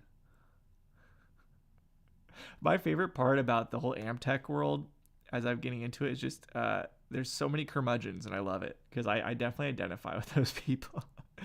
When I get older, I'm definitely going to be firmly in that camp of a yell at the clouds kind of nothing is made well anymore kind of person. I love it. But yeah, I'm not jaded with guitars because I will never be able to build them. I'm sure of that. So, and I just, for me, like growing up, Gibson was the pinnacle. It was like, I just dreamt about owning a Gibson. And when I bought my first Gibson, I will never forget that day. I went and picked it up off Craigslist, met a guy in his garage. It was an ES339. It was my first ever Gibson, and that just like changed my life. And I ended up trading that guitar for my dream guitar, an ES330, years later. That 339 in particular wasn't even like that amazing of a guitar, but it was a Gibson, and that's all that mattered to me. This was my first actual Les Paul Gibson. I waited until I could get a real deal custom shop. I never bought a standard or traditional or anything like that. I had an Epiphone way, way, way back as my first ever real guitar. But I waited to get a legit Les Paul because that was just like the pinnacle for me. Yeah, Music Zoo's out of New York City. Yeah, exactly. So for it to be purchased in New York City and the owner that purchased it to live in Southern California, and then for him to list it and for me to catch it, just crazy.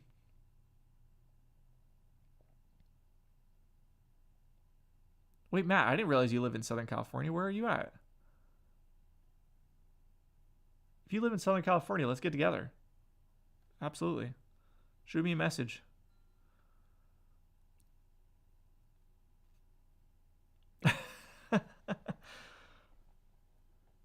Guys, this is the best piece of gear ever. You have to get this. This will change your life. You don't want to be that guy, Brad. That's not you. One thing I really want to do, and what I started doing, and I kind of stopped, but well, I did stop, was I really wanted to just do YouTube videos of like honest reviews. Like I did that with the Reunion Blues versus the Mono gig bags, because I'm like, every video I watch is like sponsored demo or whatever the heck. I don't want to see a sponsored demo. Tell me every gear has a con to it, and nobody says it because everyone's too afraid they're not going to be sent the next one. And so I'm like, well, what if I just do videos on stuff that I own and my buddies own? Because I don't care about getting free gear. I don't care about it. Like pedals and whatever. I don't. There's a million people demoing. How many people are actually reviewing things? Nobody, right? So that's something I'd love to do someday.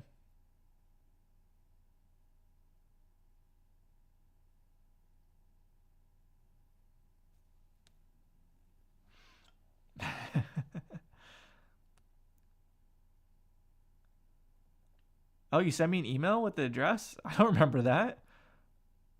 Wait, did you really? Well, I feel like a jerk. I can't. Sure, Jim. I've done it before for people. But seriously, I missed that. Mono bags are bulletproof. Yeah, no, they're great, but I prefer the Reunion Blues. I bought both and I tested them both side by side. And I still own several mono bags. I have their dual. So I've got one that fits two guitars in it, and then I've also got a semi-hollow mono M80. And then I've got two Reunion Blues. I like the Reunion Blues more, but they're all great. Oh, physical mail. Oh shit, you did, huh? You sent me the resistors in a cap, I think. I didn't even realize that. Shoot me an email or shoot me a Facebook message with your address. Let's get together. I mean, if you're in SoCal, you can't be that far away. Wampler approach you? Yeah, I've had a lot of, not Wampler, but I've had a few companies reach out to me, and I always decline them. I'm not interested in doing like a. I'm not. Yeah, I'm just not interested in doing that kind of stuff. I've had a decent, even just like stuff I've done video, like pickups. Like I've had a lot of pickup makers reach out to me. No, I'm just not interested. I kind of do the stuff I'm interested in. Every video I do is just a passion project kind of thing of me being curious. And I just want to find out for myself. So I just do it because I would, even if I didn't have cameras, I would still do it. I would still do those pickup comparisons. I would have done without a camera, 100%. And in fact, I did an ABR comparison. So ABR bridges, I've done one on my channel before, but I did another one with the actual vintage ABR and tailpiece from the 50s.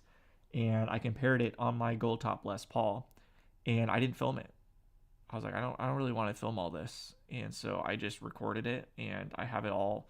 I have all the audio tracks, but it's for me. I've never turned it. I didn't film anything. So I would do this stuff without filming it anyways. 110 miles or so. Okay. That's not a big deal. I'm assuming north since I'm pretty far south. So above LA, or are you east? I stock mono. Yeah, mono stuff's great. Like I said, I got a bunch of it. I just like the Rooney Blues better. It's definitely thicker, more padding, more protection. The exoskeleton outside is a lot harder. It's closer to a hard shell case.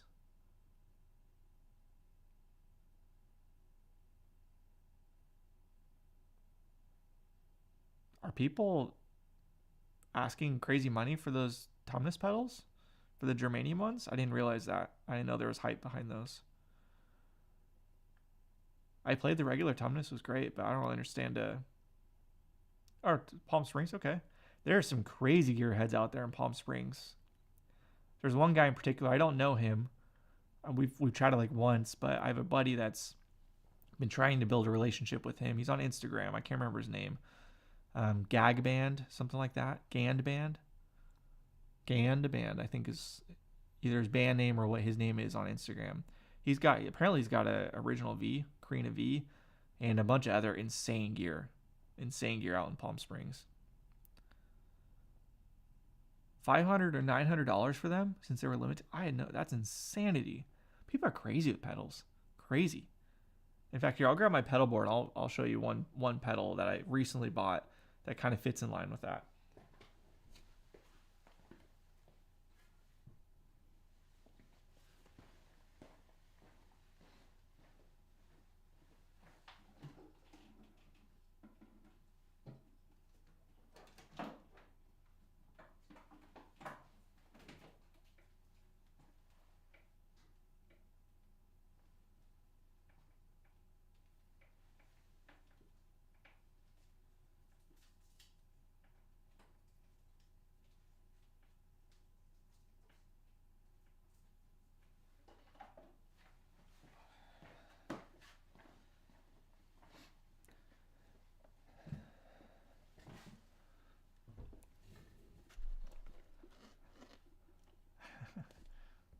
Thanks, Brad. Thanks for chiming in if you're dipping out.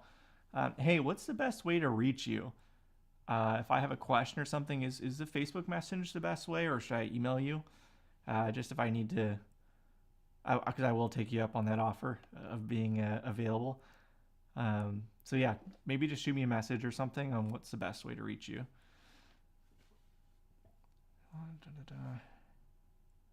475 to 575, geez. Send the Sheila's me. Okay, so this is my board. This is what I've been gigging with, the latest iteration of it. And Memory Man with the cable. But the Vemuram. So this pedal right here, everyone scoffed at them, right? Because they're just super expensive. And people are saying, oh, it's just a Timmy. Everyone always told me it's just a Timmy. And so I was never interested in one. And then I was looking at it because I wanted to try Timmy again. I used to have an original, Paul C. Timmy, like the V2 or whatever. And I bought it for like $100 and I sold it for like $100. They were common. And then out of nowhere, they just became unobtainium. And then people started wanting $400, $500 for them. And so I looked at that and I was like, well, I'll just buy this instead because I can get this for way less. And if everyone's saying it's Timmy, I think it looks a lot cooler too. So I bought it, the Jan Ray, and it sounds nothing like a Timmy to me. It's completely different. It sounds great, just totally different. But yeah, I got this for quite a bit less than a Timmy is, an old, not great condition Timmy. So, uh, yeah, I thought it was kind of funny. So yeah, Jan Ray, nothing like a Timmy in my opinion.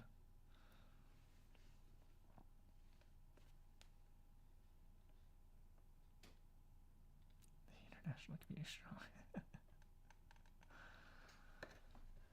So there's the board. You guys can see it. The stream is super delayed.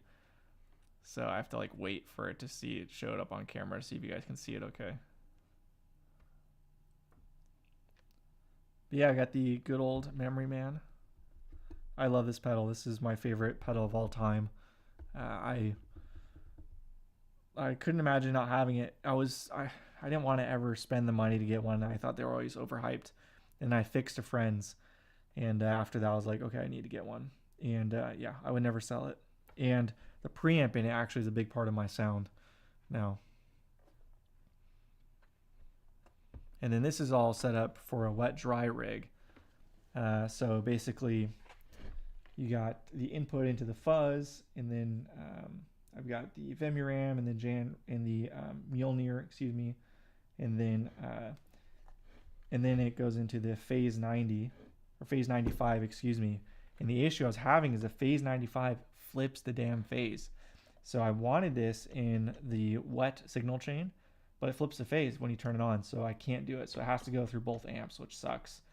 So this goes through both amps, and then from here it goes into this, and then the output of this is the dry tone, and then the other output goes through the vibrato, through the Flint, and then through the Memory Man, and I use the Memory Man out as the wet chain. So when I'm going wet dry, I go through these two, and if I'm using just one amp, I just go through this output.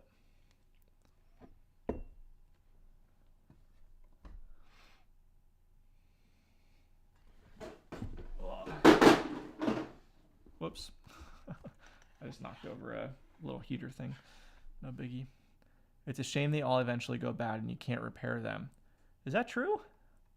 I know tons of people with them, and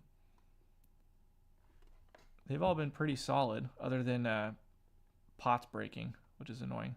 I had a buddy that one of the legs of the pots broke on his, and I just soldered in a connection wire, bypassing that leg of the pot, basically. Plugging into an 18-watt Marshall circuit, I'm in heaven. I've never played an 18-watt Marshall circuit. You play heavier music for sure than I think I do. For me to be in heaven requires a little. I love like vibrato. I love vibrato, and just kind of stuff like that. Although in the band I'm in, it's a mixture, but we're doing more stuff that's a bit more into my style. Some of the newer songs we're doing, but some of the older stuff it's very much rock, which is fun. I love doing that. I mean, there's nothing greater than just like hitting some heavy chords, right? Oof, don't tell me that, Matt. I don't want to hear that. But I mean, surely so this is a 90s one, so I don't know. How much time do I got, Matt, before it fails and I cry?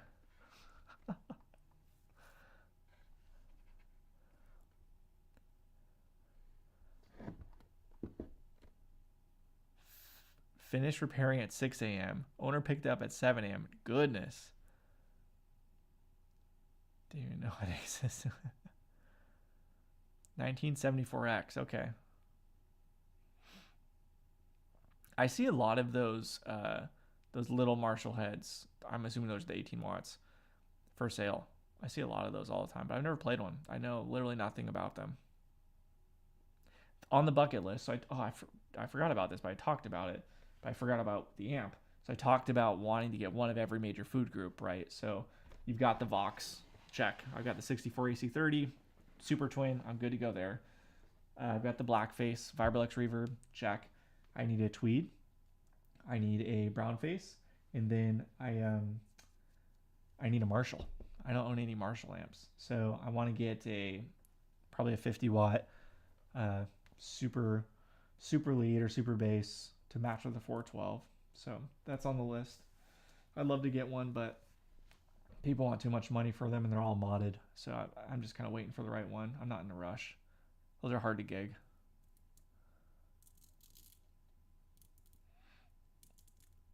One of my first sorry, Asaka. Should suck because I don't like it. 83 Tube Screamer. Those are the ones everyone wants. Yeah, no. Matt, this is a 2000s. I specifically sought after the 2000s one because I wanted the AC cable because I didn't want to deal with trying to get power that could power it because none of the power supplies I could find at the time. Basically, like I mentioned before, this has to fit in Helix backpack for me. And so vertically, this is about as much space as I can get. And so the power supply, which is right here with the pedal on it, it can't be really any taller than it is now. And all of the slots are filled up for the pedals, and I'm daisy chaining some stuff. So I wanted one that I could just, I didn't need a pedal board to play the Memory Man. I wanted to be able to just put it on top of the amp and go. And then I wanted one with the pointed head knobs, and I didn't want true bypass. So that's why I chose the 90s one. How many Aussie bands are you aware of? Did you know pretty much dominated rock scene in the 80s, 90s? I will not argue this fact. Fair enough. To be honest, I don't know very many Aussie bands. But hey, you guys dominating the rock scene in the 80s and 90s? Sure. Take it. Here in the US, we weren't doing a whole lot of rock stuff in the 90s, right? And I was born in the 90s, so that's none of that. Yeah, 974 is an 18 watt. Maybe I'll try one. I don't know. Is it Marshall Studio Series and they're terrible ones? Yeah, I'm not interested in that. I would get a vintage 1974 if I were to get one.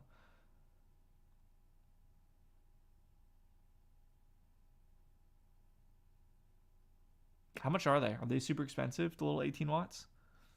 Are they like the same as what I was really looking for is my cab is a 74 4x12 Marshall.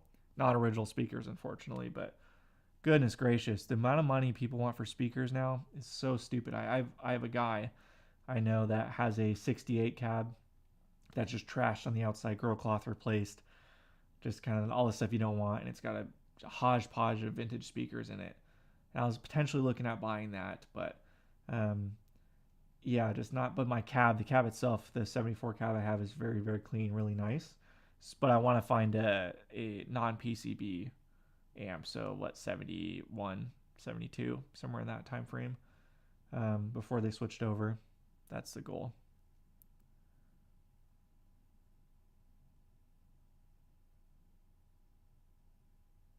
Yeah, has a Chinesium transformer in and out. Yeah, I saw that video. How much do they want for those amps? I don't understand that. Who is paying that for a new JCM? Aren't they a dime a dozen? Like older ones? I feel like they're everywhere. I think Brad claims some Seattle bands as Aussie bands. Grunge, yeah, I guess that's fair. When I think of rock, I think of more, I don't know, I guess different rock.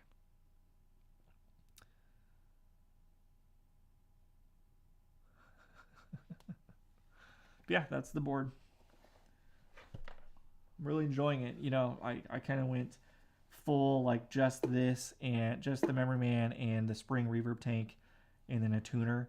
I did that for a while, and then I wanted to put it on a board, and I was like, I had all the space, I might as well fill it out. So it's still fairly bare bones.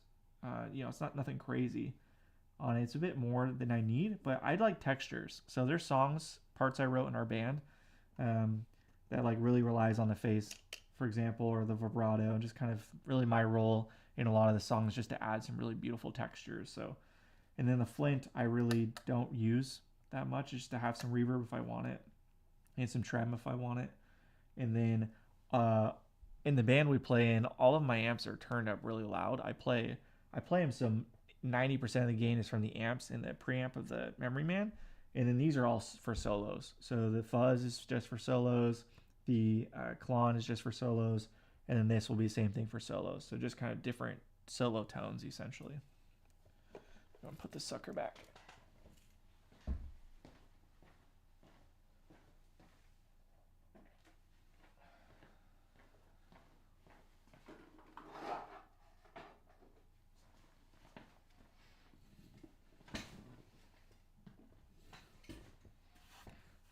Marshall made them from 79 to 91 originally. Might be literally a million. Yeah, that's what I'm saying. They're just everywhere.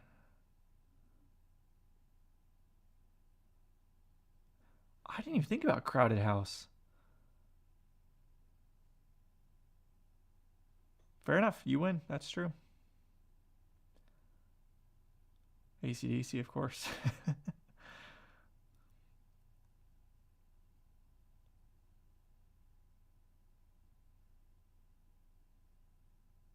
Wow, that's crazy. That's crazy, Brad. Wow. Last time we played in Australia. Wow. Pretty special, though. You were able to do that. What a great memory.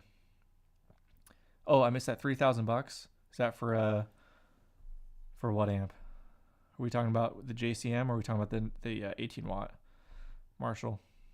What do those go for? But they're teeny. That's gonna look dumb on a 4x12, and the look is half of it. If you're gonna have a Marshall half stack, it needs to be beefy. Part of me wants to just get the freaking 100 watt, find a 100 watt too, just to just go all out. If I'm gonna do it, let's do it. Soundgarden, fair enough. Mudhoney,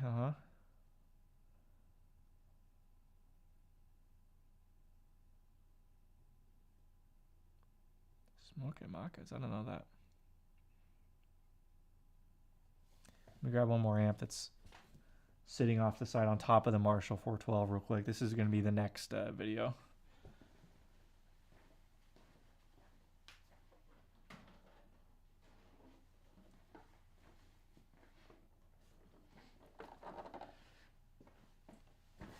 I haven't started working on it yet, but this is actually from the same owner as this amp, and so I'm purchasing the Gretsch dual twin from him.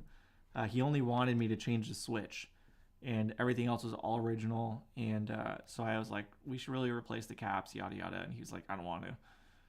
And he's like, well, you want to just buy it if you want to do the work? And I was like, okay. So basically what we're doing is trading work on this amplifier and a little bit of cash so I can, for this, which I'm totally fine with. And then, so this is your classic Twin 12 Silvertone. And I haven't opened it up yet, but it's kind of an insane looking build in the back. I've never seen one of these in person. And this little spring tank is crazy. Let me see if I can flip around so you can see it. I'm sure you guys have seen these before, but the spring tank, this like little metal bar right there, that's the spring tank for this thing. And it sounds terrible. I plugged it in and just played with it a little bit, and the spring sounds absolutely awful, but I think it probably needs a lot of love. So we got a 2-prong in it, and it's got old tubes though, or at least old 6L6s there.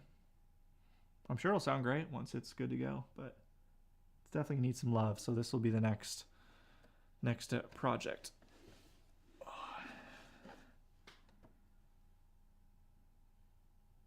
And I know nothing about these two. The guy said it's a rock machine. He said it sounds great and is not too loud. So 2 6L6s, I'm guessing it's probably 30 watts or so, right? So looking forward to this one.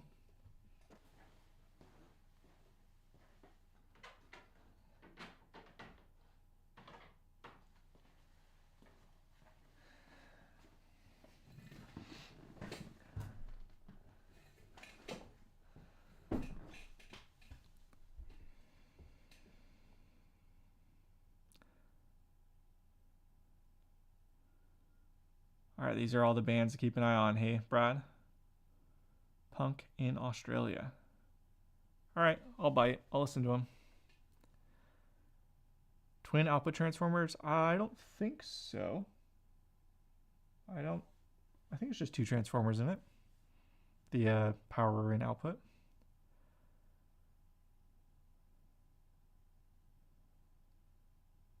Is it 50 watts? 2 6L6s? I would guess it'd be less than that, right? Gutter, trash, tractor, driving shit. Oh, okay. They're all old bands.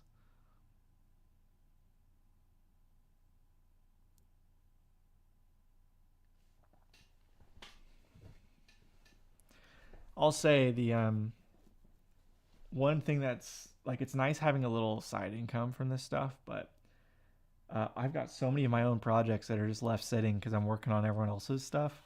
So once I've got that silver tone done and the Princeton I've had forever, which has been not a hard project by any means, just having to order parts, and the owner, super nice guy, he's been wanting to order all the parts himself, and so it's just been super delayed, waiting for stuff to come in for it, and I'm super close. The pot he provided was wrong, the wrong size. I've already the video. It's already been. I've done a bunch of work to it, whatever. But I'm waiting for the parts to come in and just making one final video to end that series for the Princeton, the '70s Princeton.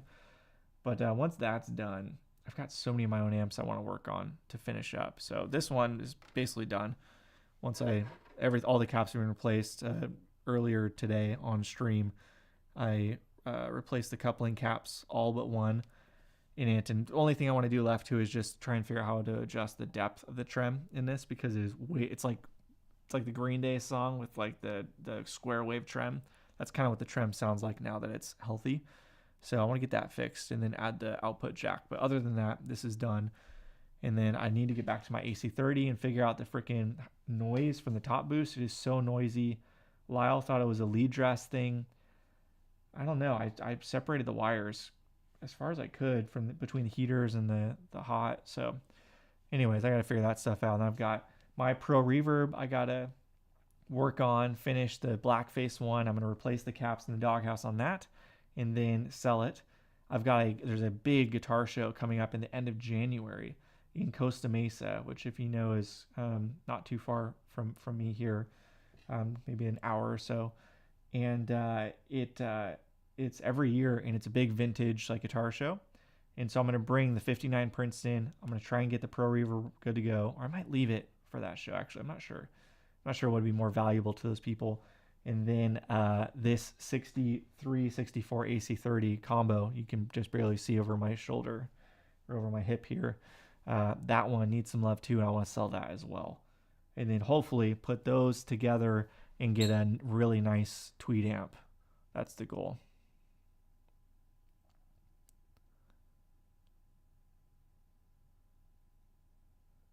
New bands, keep an eye on. Okay. I think it's around 50 watts. I only have worked on the smaller. I'd be surprised if it was 50 watts. I'll have to look it up. What electronics related books have you got, Yeatzee? None. I talked about this earlier on the stream before you got here. It's a blend for me of like trying to make sure this doesn't feel like a job.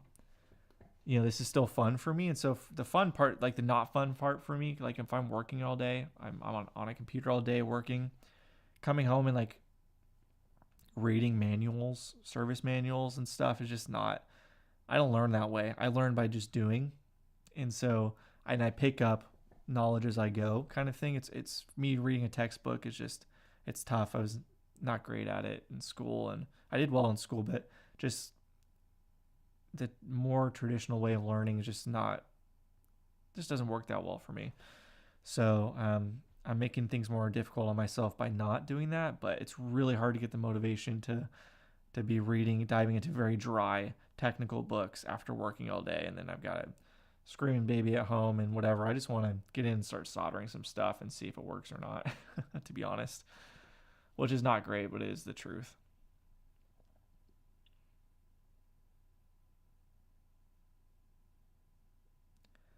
Yeah, I don't envy you, Brad, on that. That's a tough gig for sure. I think it would be really hard to keep the passion from it too, doing it like that. That'd be difficult. Okay. Well, I'm open to suggestions, Brad. Give me your top suggestion and I'll check it out. I'll give it a shot. Like, I was looking at freaking the data sheets for these tubes in this, the 6973s, trying to figure out how many watts they are.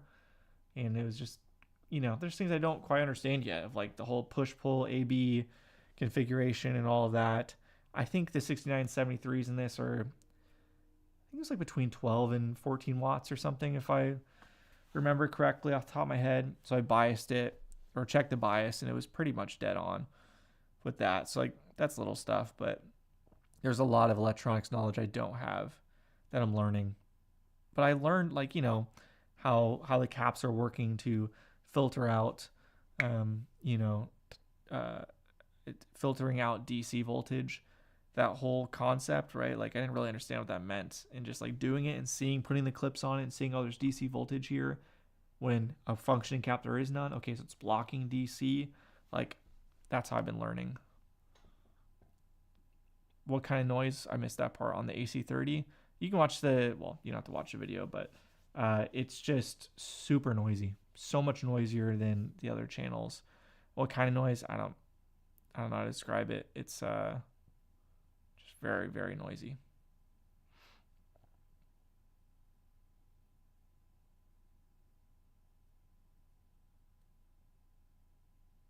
Give me mod ability up. How do I get mod ability?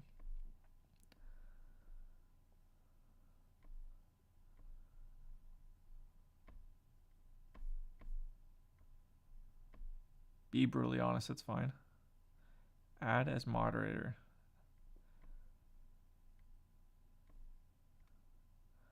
All right, don't tank the ship, okay?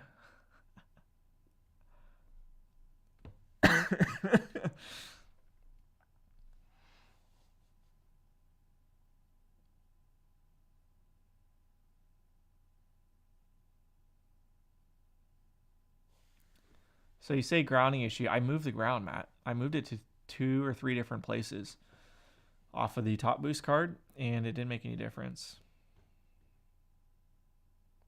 I think Brad's a mod now. I clicked mod. It said it had a pop up on my end at least. You need the fundamentals or everything will be relentless. Yeah, that's fair. I mean, what are the fundamentals though? Where do those start and end?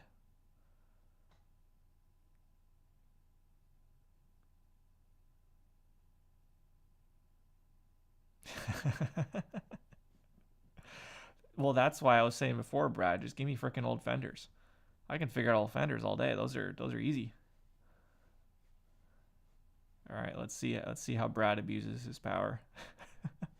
I mean, Matt, you should be a mod too. I mean, I'm not sure if you want to or not, but I'm just gonna make you one.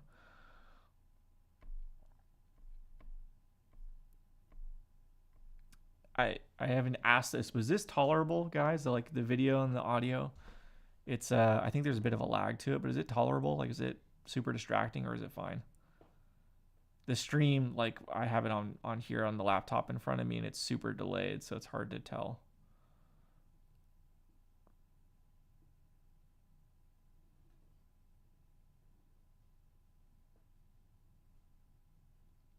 I mean, I wouldn't say I'm a total idiot when it comes to electronic stuff, but there's a lot for me to learn for sure.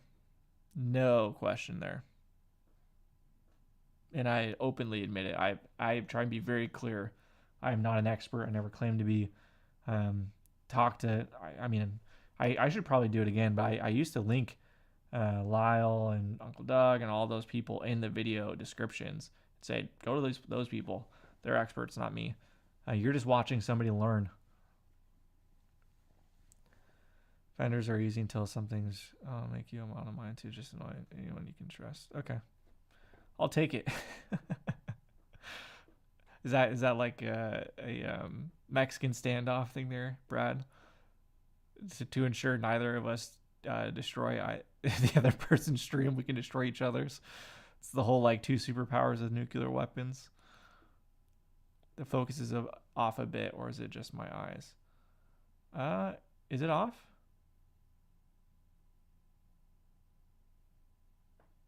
Well, so Brad, the setup here is super janky.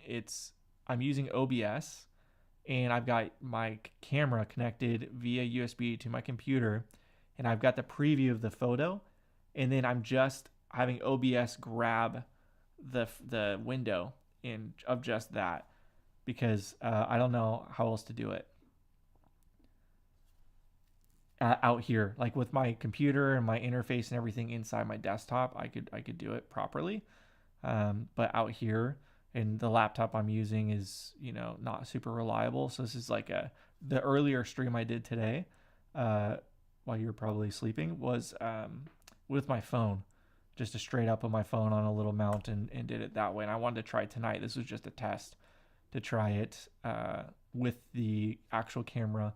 Because the thing with the stream I did earlier this morning is I actually worked on the amp, replaced the filter caps, and I filmed it all because I had the camera here while doing the live. So I was able to do both at the same time. So then I have the actual footage to make for the future YouTube video. So I was kind of trying to kill two birds and see if that would work. And it did, but the phone is just not great. The audio is pretty bad. But the one good thing about having the phone for this is that it automatically adjust the audio for playing. So I was actually able to demo this amp several times for people in the stream at full volume, turned all the way up, and it wasn't clipping or anything because the phone just automatically adjusts. So that was one advantage that I don't have because the shotgun mic I'm using just clips at any side of a loud noise. It has no headroom at all.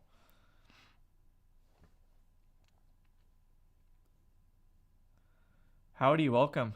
I cannot believe people are chiming in this late. It's nearly 1 a.m. my time. I mean, I'm usually working this time. I'm on baby duty right now, so I've got the monitor here to see when she gets up, and she'll probably be getting up in the next 30 minutes or so to feed her, and then that's when I can go to bed, is once she goes down. So I work on the amp until I hear crying, and then clean myself up and go feed her, and then go to bed. Okay, Brad's putting in some books here. Designing the tube preamp for guitar and bass, 2nd edition. I've heard about the Valve Wizard. Okay. Opening the link.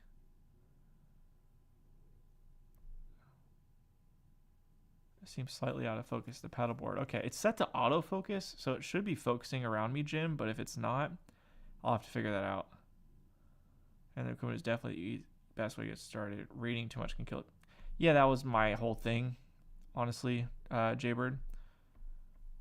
I'm opening both of those links, Brad. The whole thing for me is I learn by doing, for better or worse, but that's the way I learn. So, I learn by watching people do, and then I do it, versus, just reading a book and getting all the theoretical knowledge. That just doesn't work well for me. So actually physically doing, and then making mistakes and like learning from those mistakes, obviously making sure I'm not doing catastrophic mistakes, knowing how to discharge the cap so I can safely, put your hand in the amp or whatever, that stuff. But every project I work on, I learn something new that really changes the game for me. Like the AC30, changing those cap values, the coupling cap values, that and hearing the tonal change, it was dramatic. That blew my mind. I didn't realize how big of a difference such small changes or small cap value changes made. So that was like something incredible. And then this amplifier, I added in a cathode bypass cap because the channel 1, the non-trem channel, does not have a cathode bypass cap on the V1 tube. And I added one in, and it made a big difference in the tone. This channel is way louder now, way more push, more gain, more low end. So that was fascinating. So I'm learning what those parts do, and that's been helpful for me.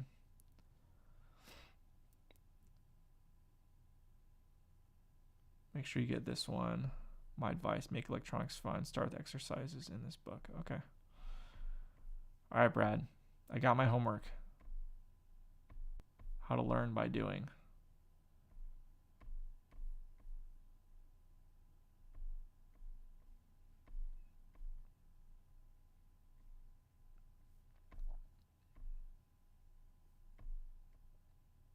They're slowly opening on my end. I'm honestly surprised this is even working because my internet's pretty bad out here in the garage. Pretty spotty.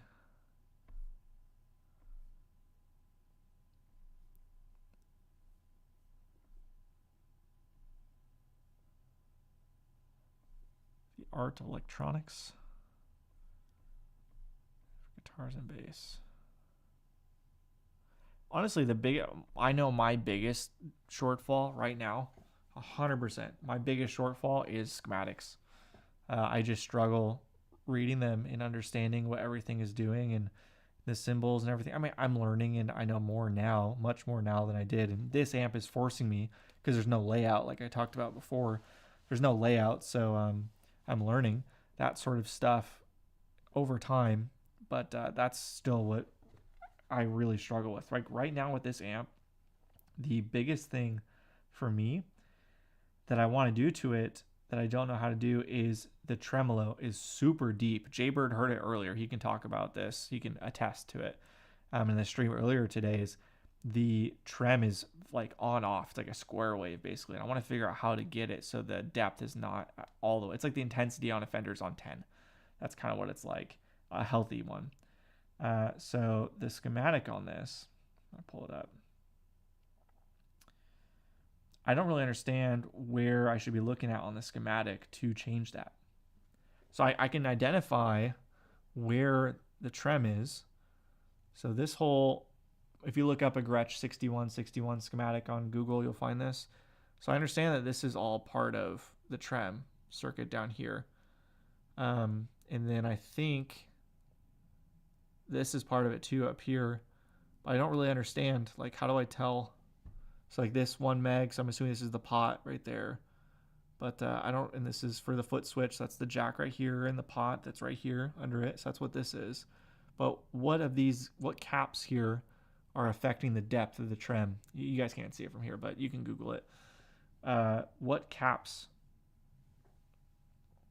are the one, or resistors, excuse me, caps or resistors are causing it to be so deep? So this whole part here, I don't know if it will be able to see that or not, but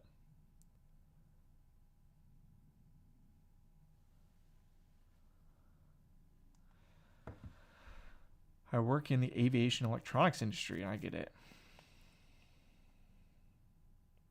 That sounds intense.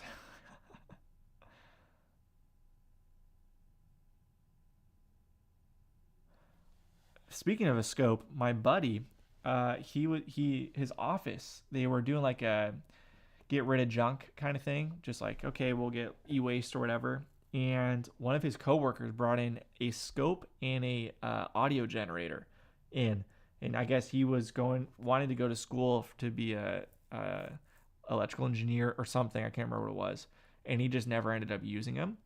And so he was giving them away. So my buddy scooped them up for me. So I've got a scope and I've got a audio tone generator, signal generator that I'm hoping to pick up next week, which I'm super, super excited by.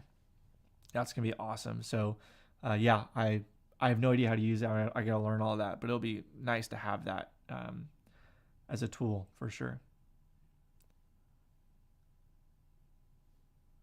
The 270K.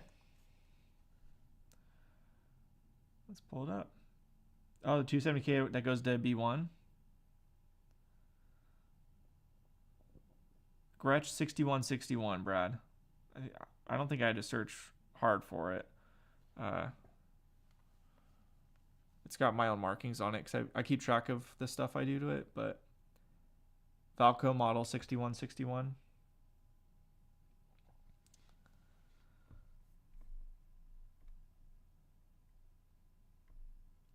I feel like I got it off the EL34 website, but let me see. Open your link and confirm.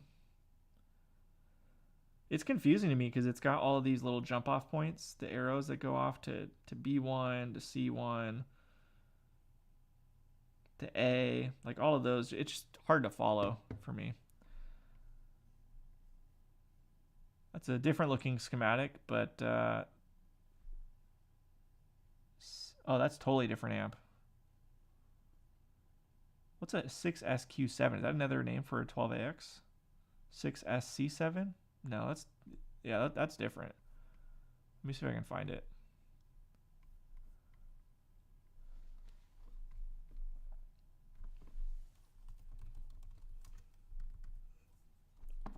Slucky, Steve Lucky, he just emailed me a revised schematic the other, maybe it was this morning.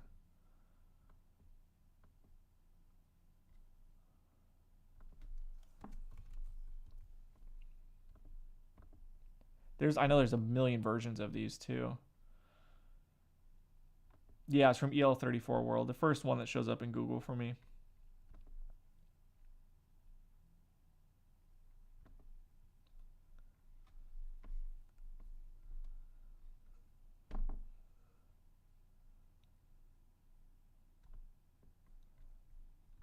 don't know if this link will work. Let's try it.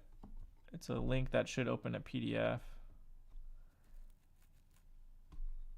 Now, will it not let me link to a download here?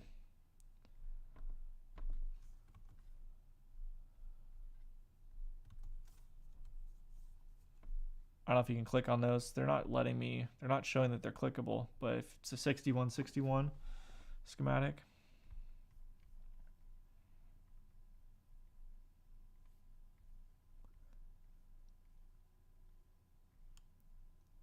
So you're saying it's a 270K off of V3 between the 0.01 and the 1 meg going to the pot.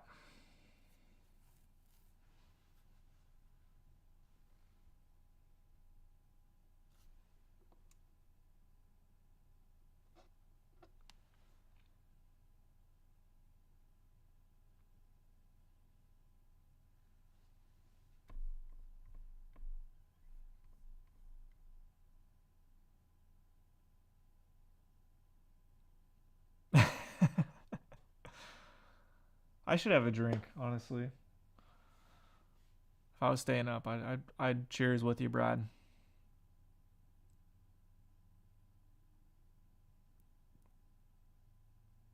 There's a bunch of versions, Matt. I think there's at least 3 different ones.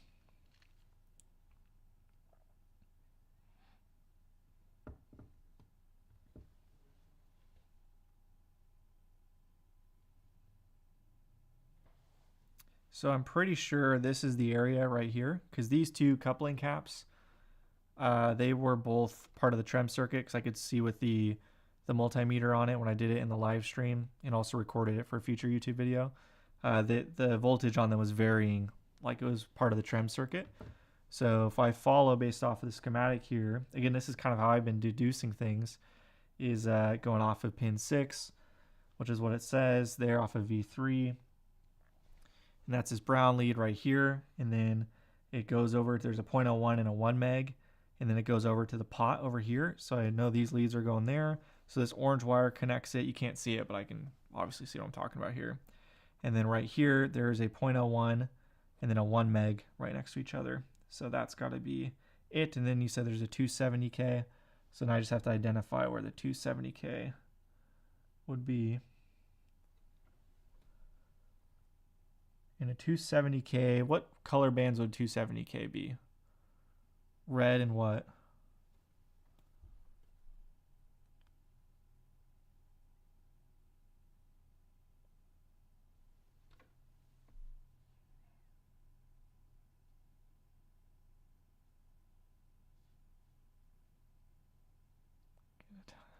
Get a dog up ya, mate?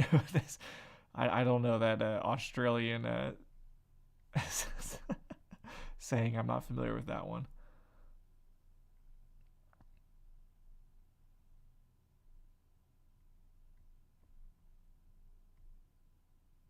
Oh, you're looking at the wrong version.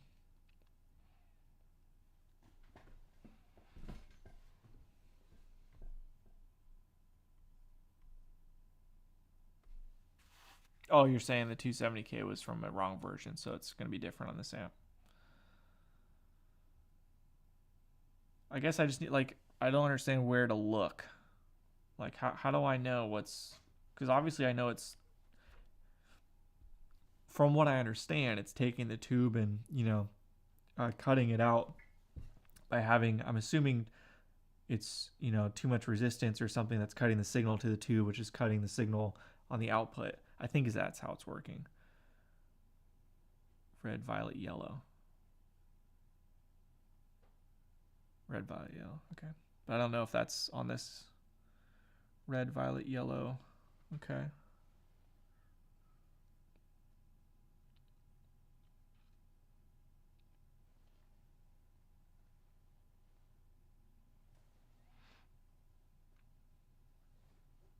I've gotten good at identifying. I can immediately see the main Fender values in resistors now that I've done it a little bit. But the weird ones, like you don't see 270K hardly ever. So stuff like that I don't really see. But, you know, 2.2K, 100K, stuff like that, it's pretty quick for me to grab. But it's so weird how this amplifier, you guys can't see it, but it's got the pots are all mounted to this metal bar on the outside of the chassis, or outside of the main part of the chassis here. So it fits in through these little holes into here. I don't think there are any resistors on the pot itself.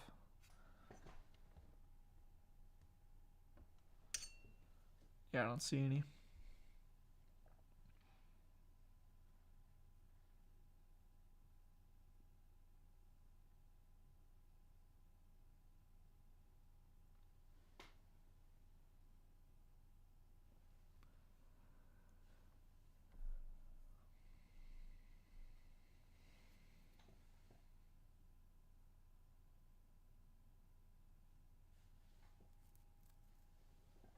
I'm still waiting on an order.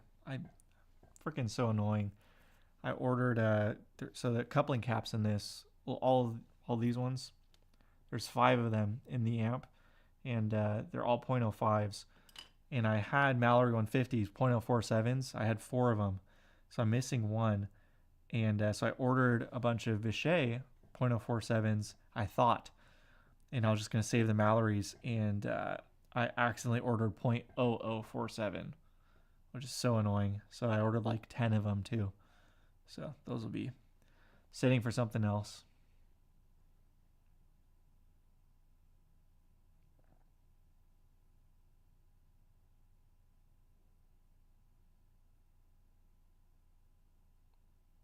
$6150 or $6151?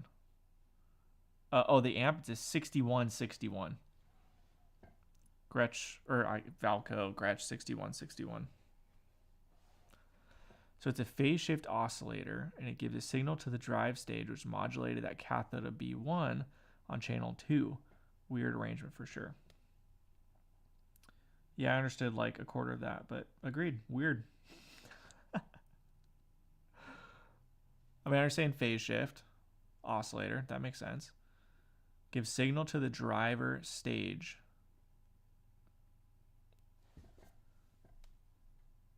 I don't know if my internet's cutting in and out, because it seems like the live stream on my computer here keeps cutting in and out. So can you guys see me still?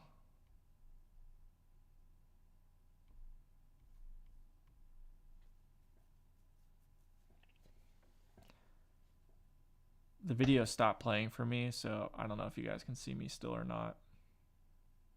Oh, Brad, your comment's coming through, so I guess I'm still live. Maybe. Kind of curious if my camera's still going. Let me check it real quick.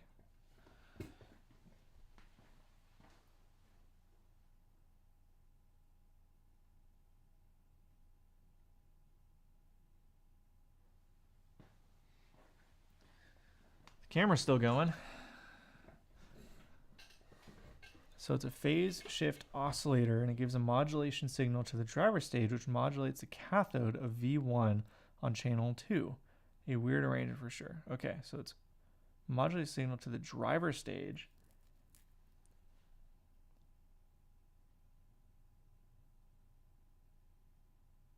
Yeah, it's super, super jacked on my end. The video is super blurry and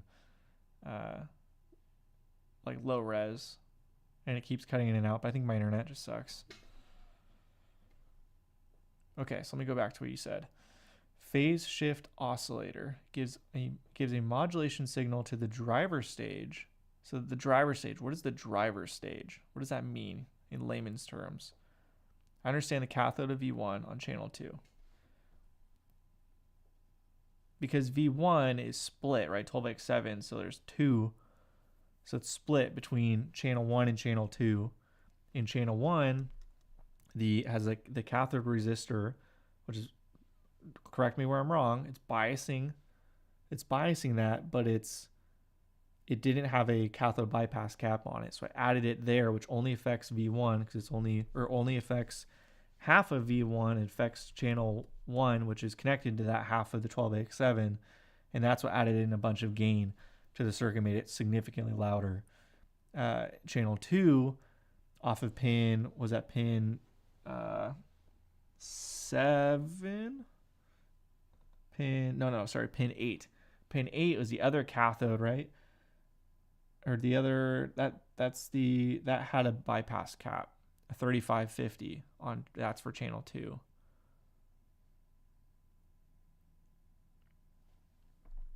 How do I get rid of this freaking little like emoji emoji, how do you say that? Little emoji, little icon here at the stuff. It's like blocking half of the messages I get sent. The corner of them. I'm just gonna type this, put it, see if it goes away. It did not. I don't know. Just glitchy, but yeah, the video's jacked. As long as the audio is fine, I guess. The driver's stage is the V3 triode to the right hand side.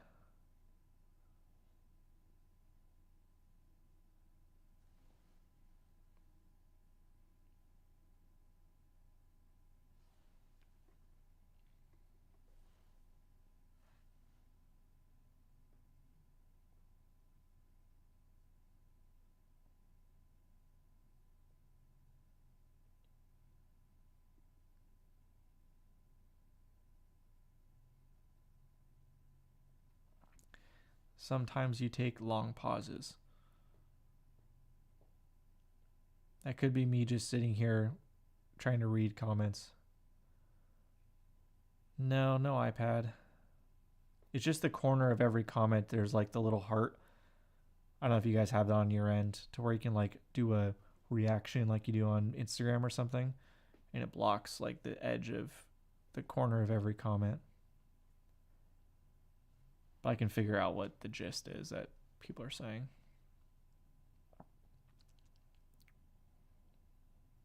So let's go back to what I was saying with the 12AX7. And if you guys look at this schematic for this amplifier, because I could be totally misinterpreting this. So the V1 tube of this amp is shared between the two channels, right? So half of it goes to channel 1, the standard channel. Half of it goes to the trem channel. The standard channel has no trem. That has the 2.2K resistor off of pin 3. And that resistor is adjusting the bias, right? That's the biasing resistor for that tube. Do I have that correct so far?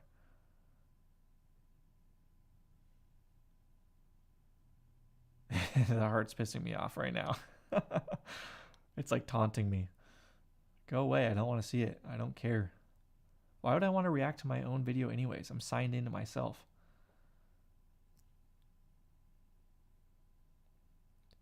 So do I have that right so far?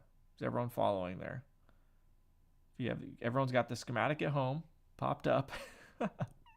Okay. So then normally that would have a bypass cap, right? Most amps would have a bypass cap that is basically, so some of the signal is going through the resistor, some of it is going through the cap, right? Because it's in parallel with the resistor.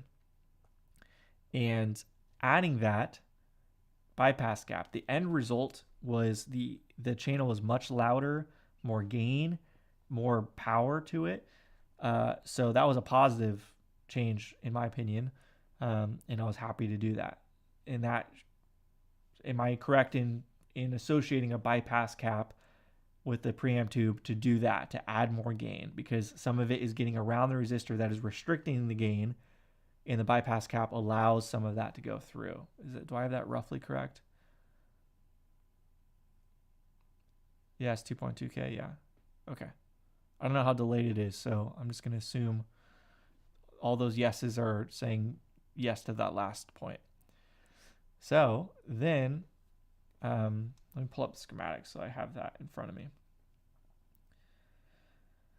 So then the other half of it is going to, more gain mod. Okay, perfect. So then the other half of the first preamp tube, V1, is going to the trem channel. In that side, the pin, pin 8 is serving a similar purpose. I should have these memorized. I have the printouts or saved on my phone of what the pin out is for the main tube types. Is pin 8 the cathode as well? I think it is. So pin 8 has a bypass cap on it for the trem channel, and that was a 35 microfarad 50. And I changed that out with a 25 microfarad 50 because that's what I had on hand. And that channel is quite a bit less output versus channel 1, less bottom end for sure, less grunt, all of that. So what is causing channel 2? Is it something further down in the chain that is causing it to be such a big difference when it already has that bypass cap? It's got a different biasing resistor too. It's a 1.5K, I think is what it was. Something like that.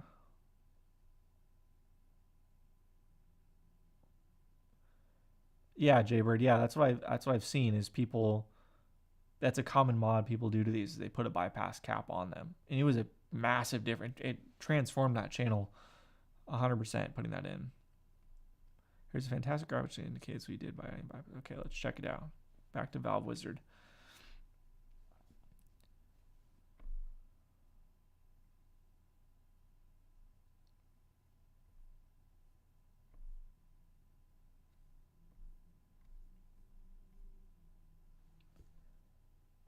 And a 1.5 cathode bypass capacitors.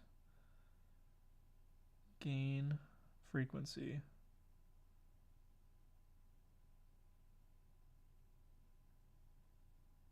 Okay. Got it. So quite a bit more gain. Okay. I'm gonna have to dive into that a bit deeper. There's a lot going on there, but okay. Oops.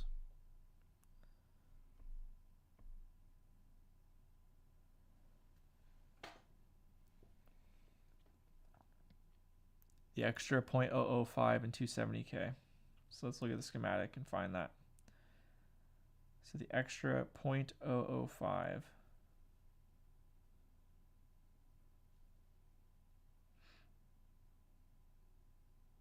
and 270K.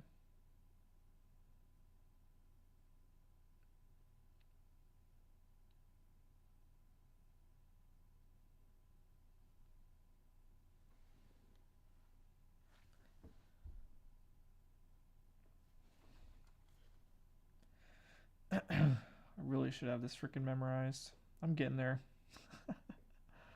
There we go. Okay, this is what I wanted to pin out of 12x7.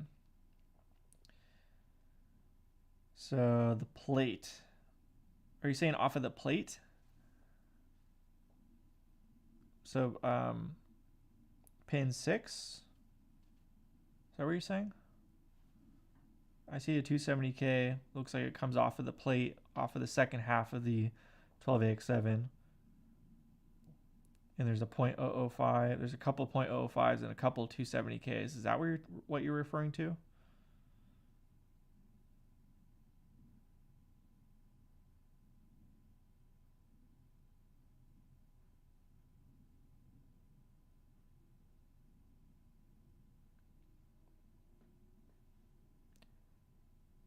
Got it. Okay.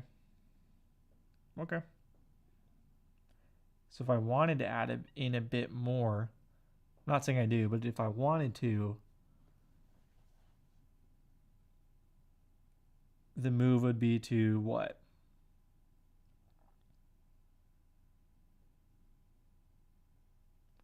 Yeah, there's no pin numbers on mine either, but I'm just going off of the drawings on it. So right, the plate on a 12x7 is pin 1 and pin 6. So I'm just assuming that's what it means.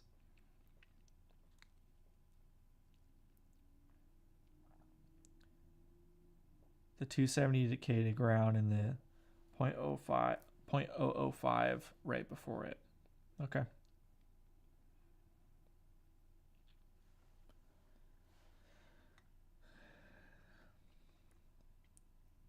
In a 270K, what did we say it was? It was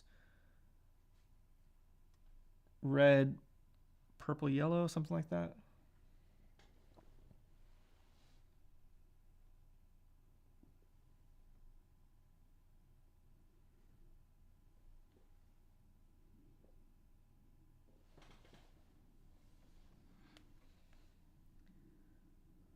off of pin 1. It's off of pin 6. Okay, I found it. So there's the 270K.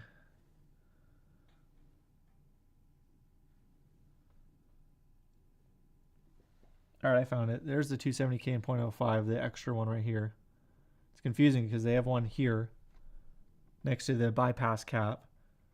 Again, I'm trying to relate the schematic to what I'm seeing, with the terminal strips and everything. So here's the bypass cap, the 35. This would be much better if I had an overhead view for you guys, but the 35 microfarad 50 volt cap, and then I can see the 270K right next to it as well as the 0.05. But then the other one is 2 terminal strips over, and it's right here. But that's all for V1. That's what makes it confusing, is you got this part here and then this part here. Anyways, you guys can't see anything from your perspective, so it's a bit of a waste of time. Up the cap value. Okay. One more question while I have you guys here. So if you look at the schematic and you look at between V1 and V2, there is that 0.0003 in that 1 meg to ground. So if you see it right going to pin 2,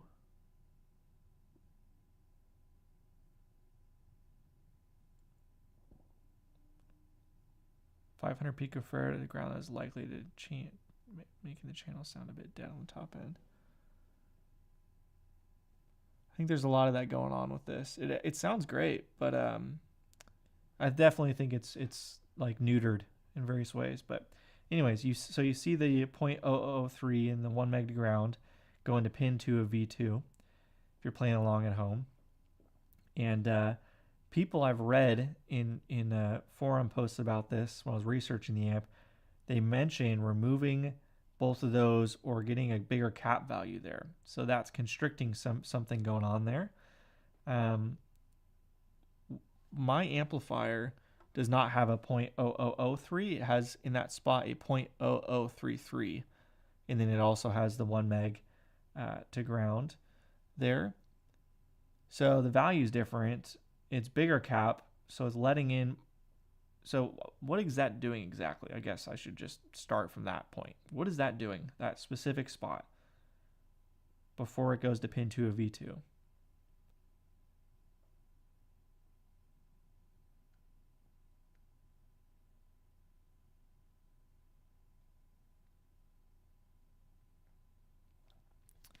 God, this freaking heart, I can't see your comment, Brad. Yep, the grid leak on the phase inverter. Okay, so those are terms. I know what phase inverter, but grid leak, that's a term I see a lot, and I don't really know what it means other than based off the name. It's, tell me what phase inverter configuration it is. Oh, I can't do that.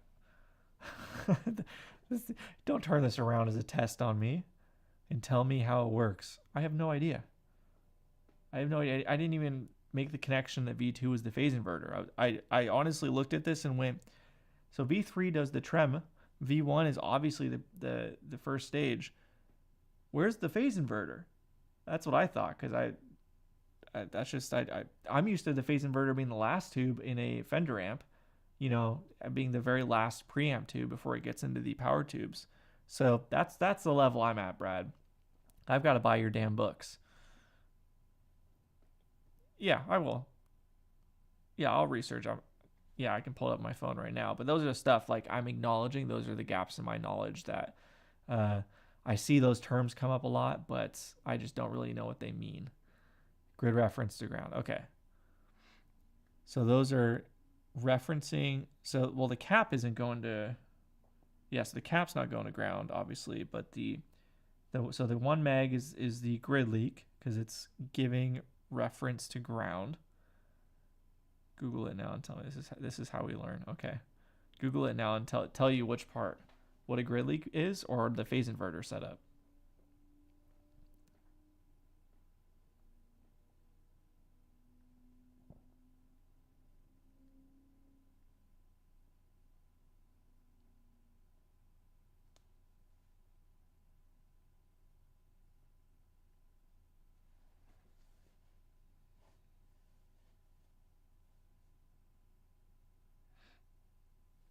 So the resistor permits DC charge to leak from the capacitor. Oh, that's not relevant because we're not talking about a capacitor here. Da-da-da.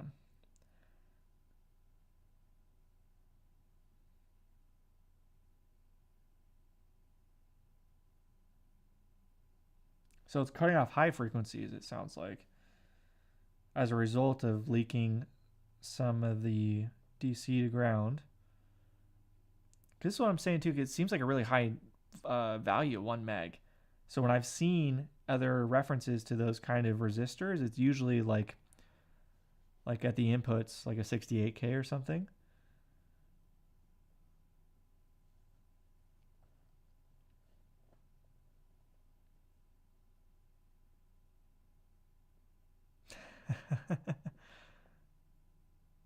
Yeah, so there's the long tail or something like that. There's the phase inverter. I was researching the 5G9 Tremolux.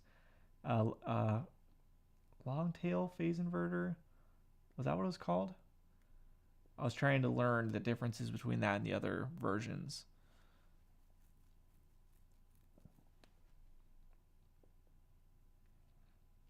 So the grid resistor prevents high frequency parasitic oscillation in the tube itself. So but you don't want to be cutting off too much high end, right? So it's that balance of trying to cut off some of the high end that could cause oscillation.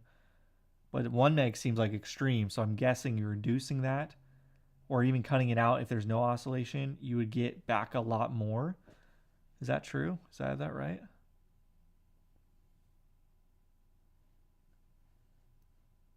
Yeah, I mean, this thing is, long tail pair. That's what I was thinking.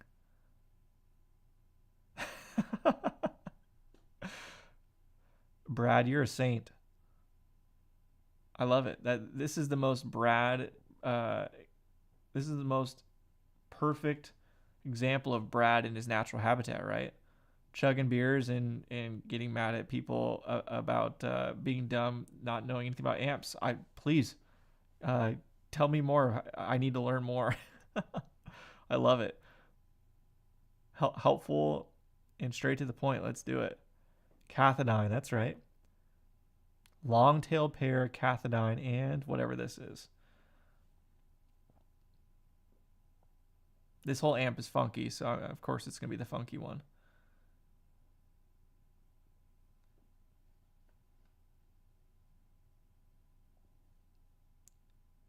Paraphase.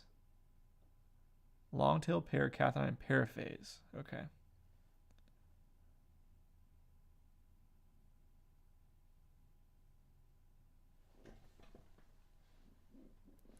I cannot believe you guys are online right now this late. I love it.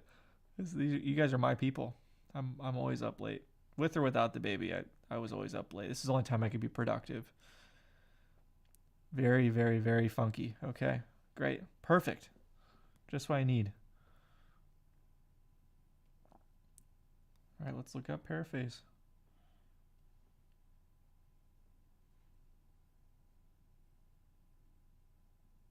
Not paraphrase.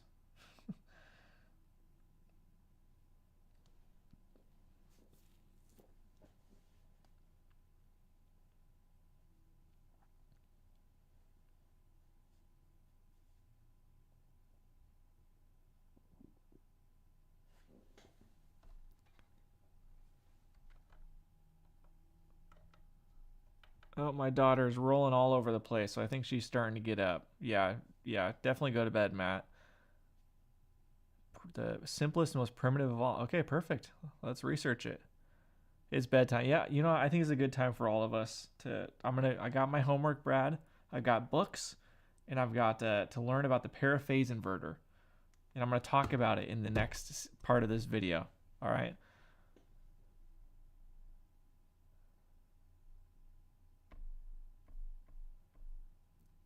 The paraphase inverter. There you go. Okay. Beautiful. I've got the link. She's been getting out my daughter at 1:30 every morning, and she's right on the money, 1:28. So there you go. GA40. That's on the list. That's one of the amps I gotta own. All of these are from the book. Okay, perfect. I've heard Valve Wizard reference before, so there you go. I got my homework. I'm looking forward to it. I'm gonna learn. Brad, you're gonna force me, and I'm gonna learn. Thank you guys for chiming in and for being a part of this and hanging out. This was much more productive than the first live stream. This was great. Thank you guys. And Merry Christmas. Merry Christmas. Have a good night for those that are on the this side of the world. Looking forward to it. Sweet. Appreciate you guys. Thank you. Thank you, Brad, again for being so incredibly helpful. Let me know the best way to reach you, by the way. Shoot me a message on Facebook or whatever, because I think it would be good to be able to reach you. All right. Thank you, guys. All right. See ya.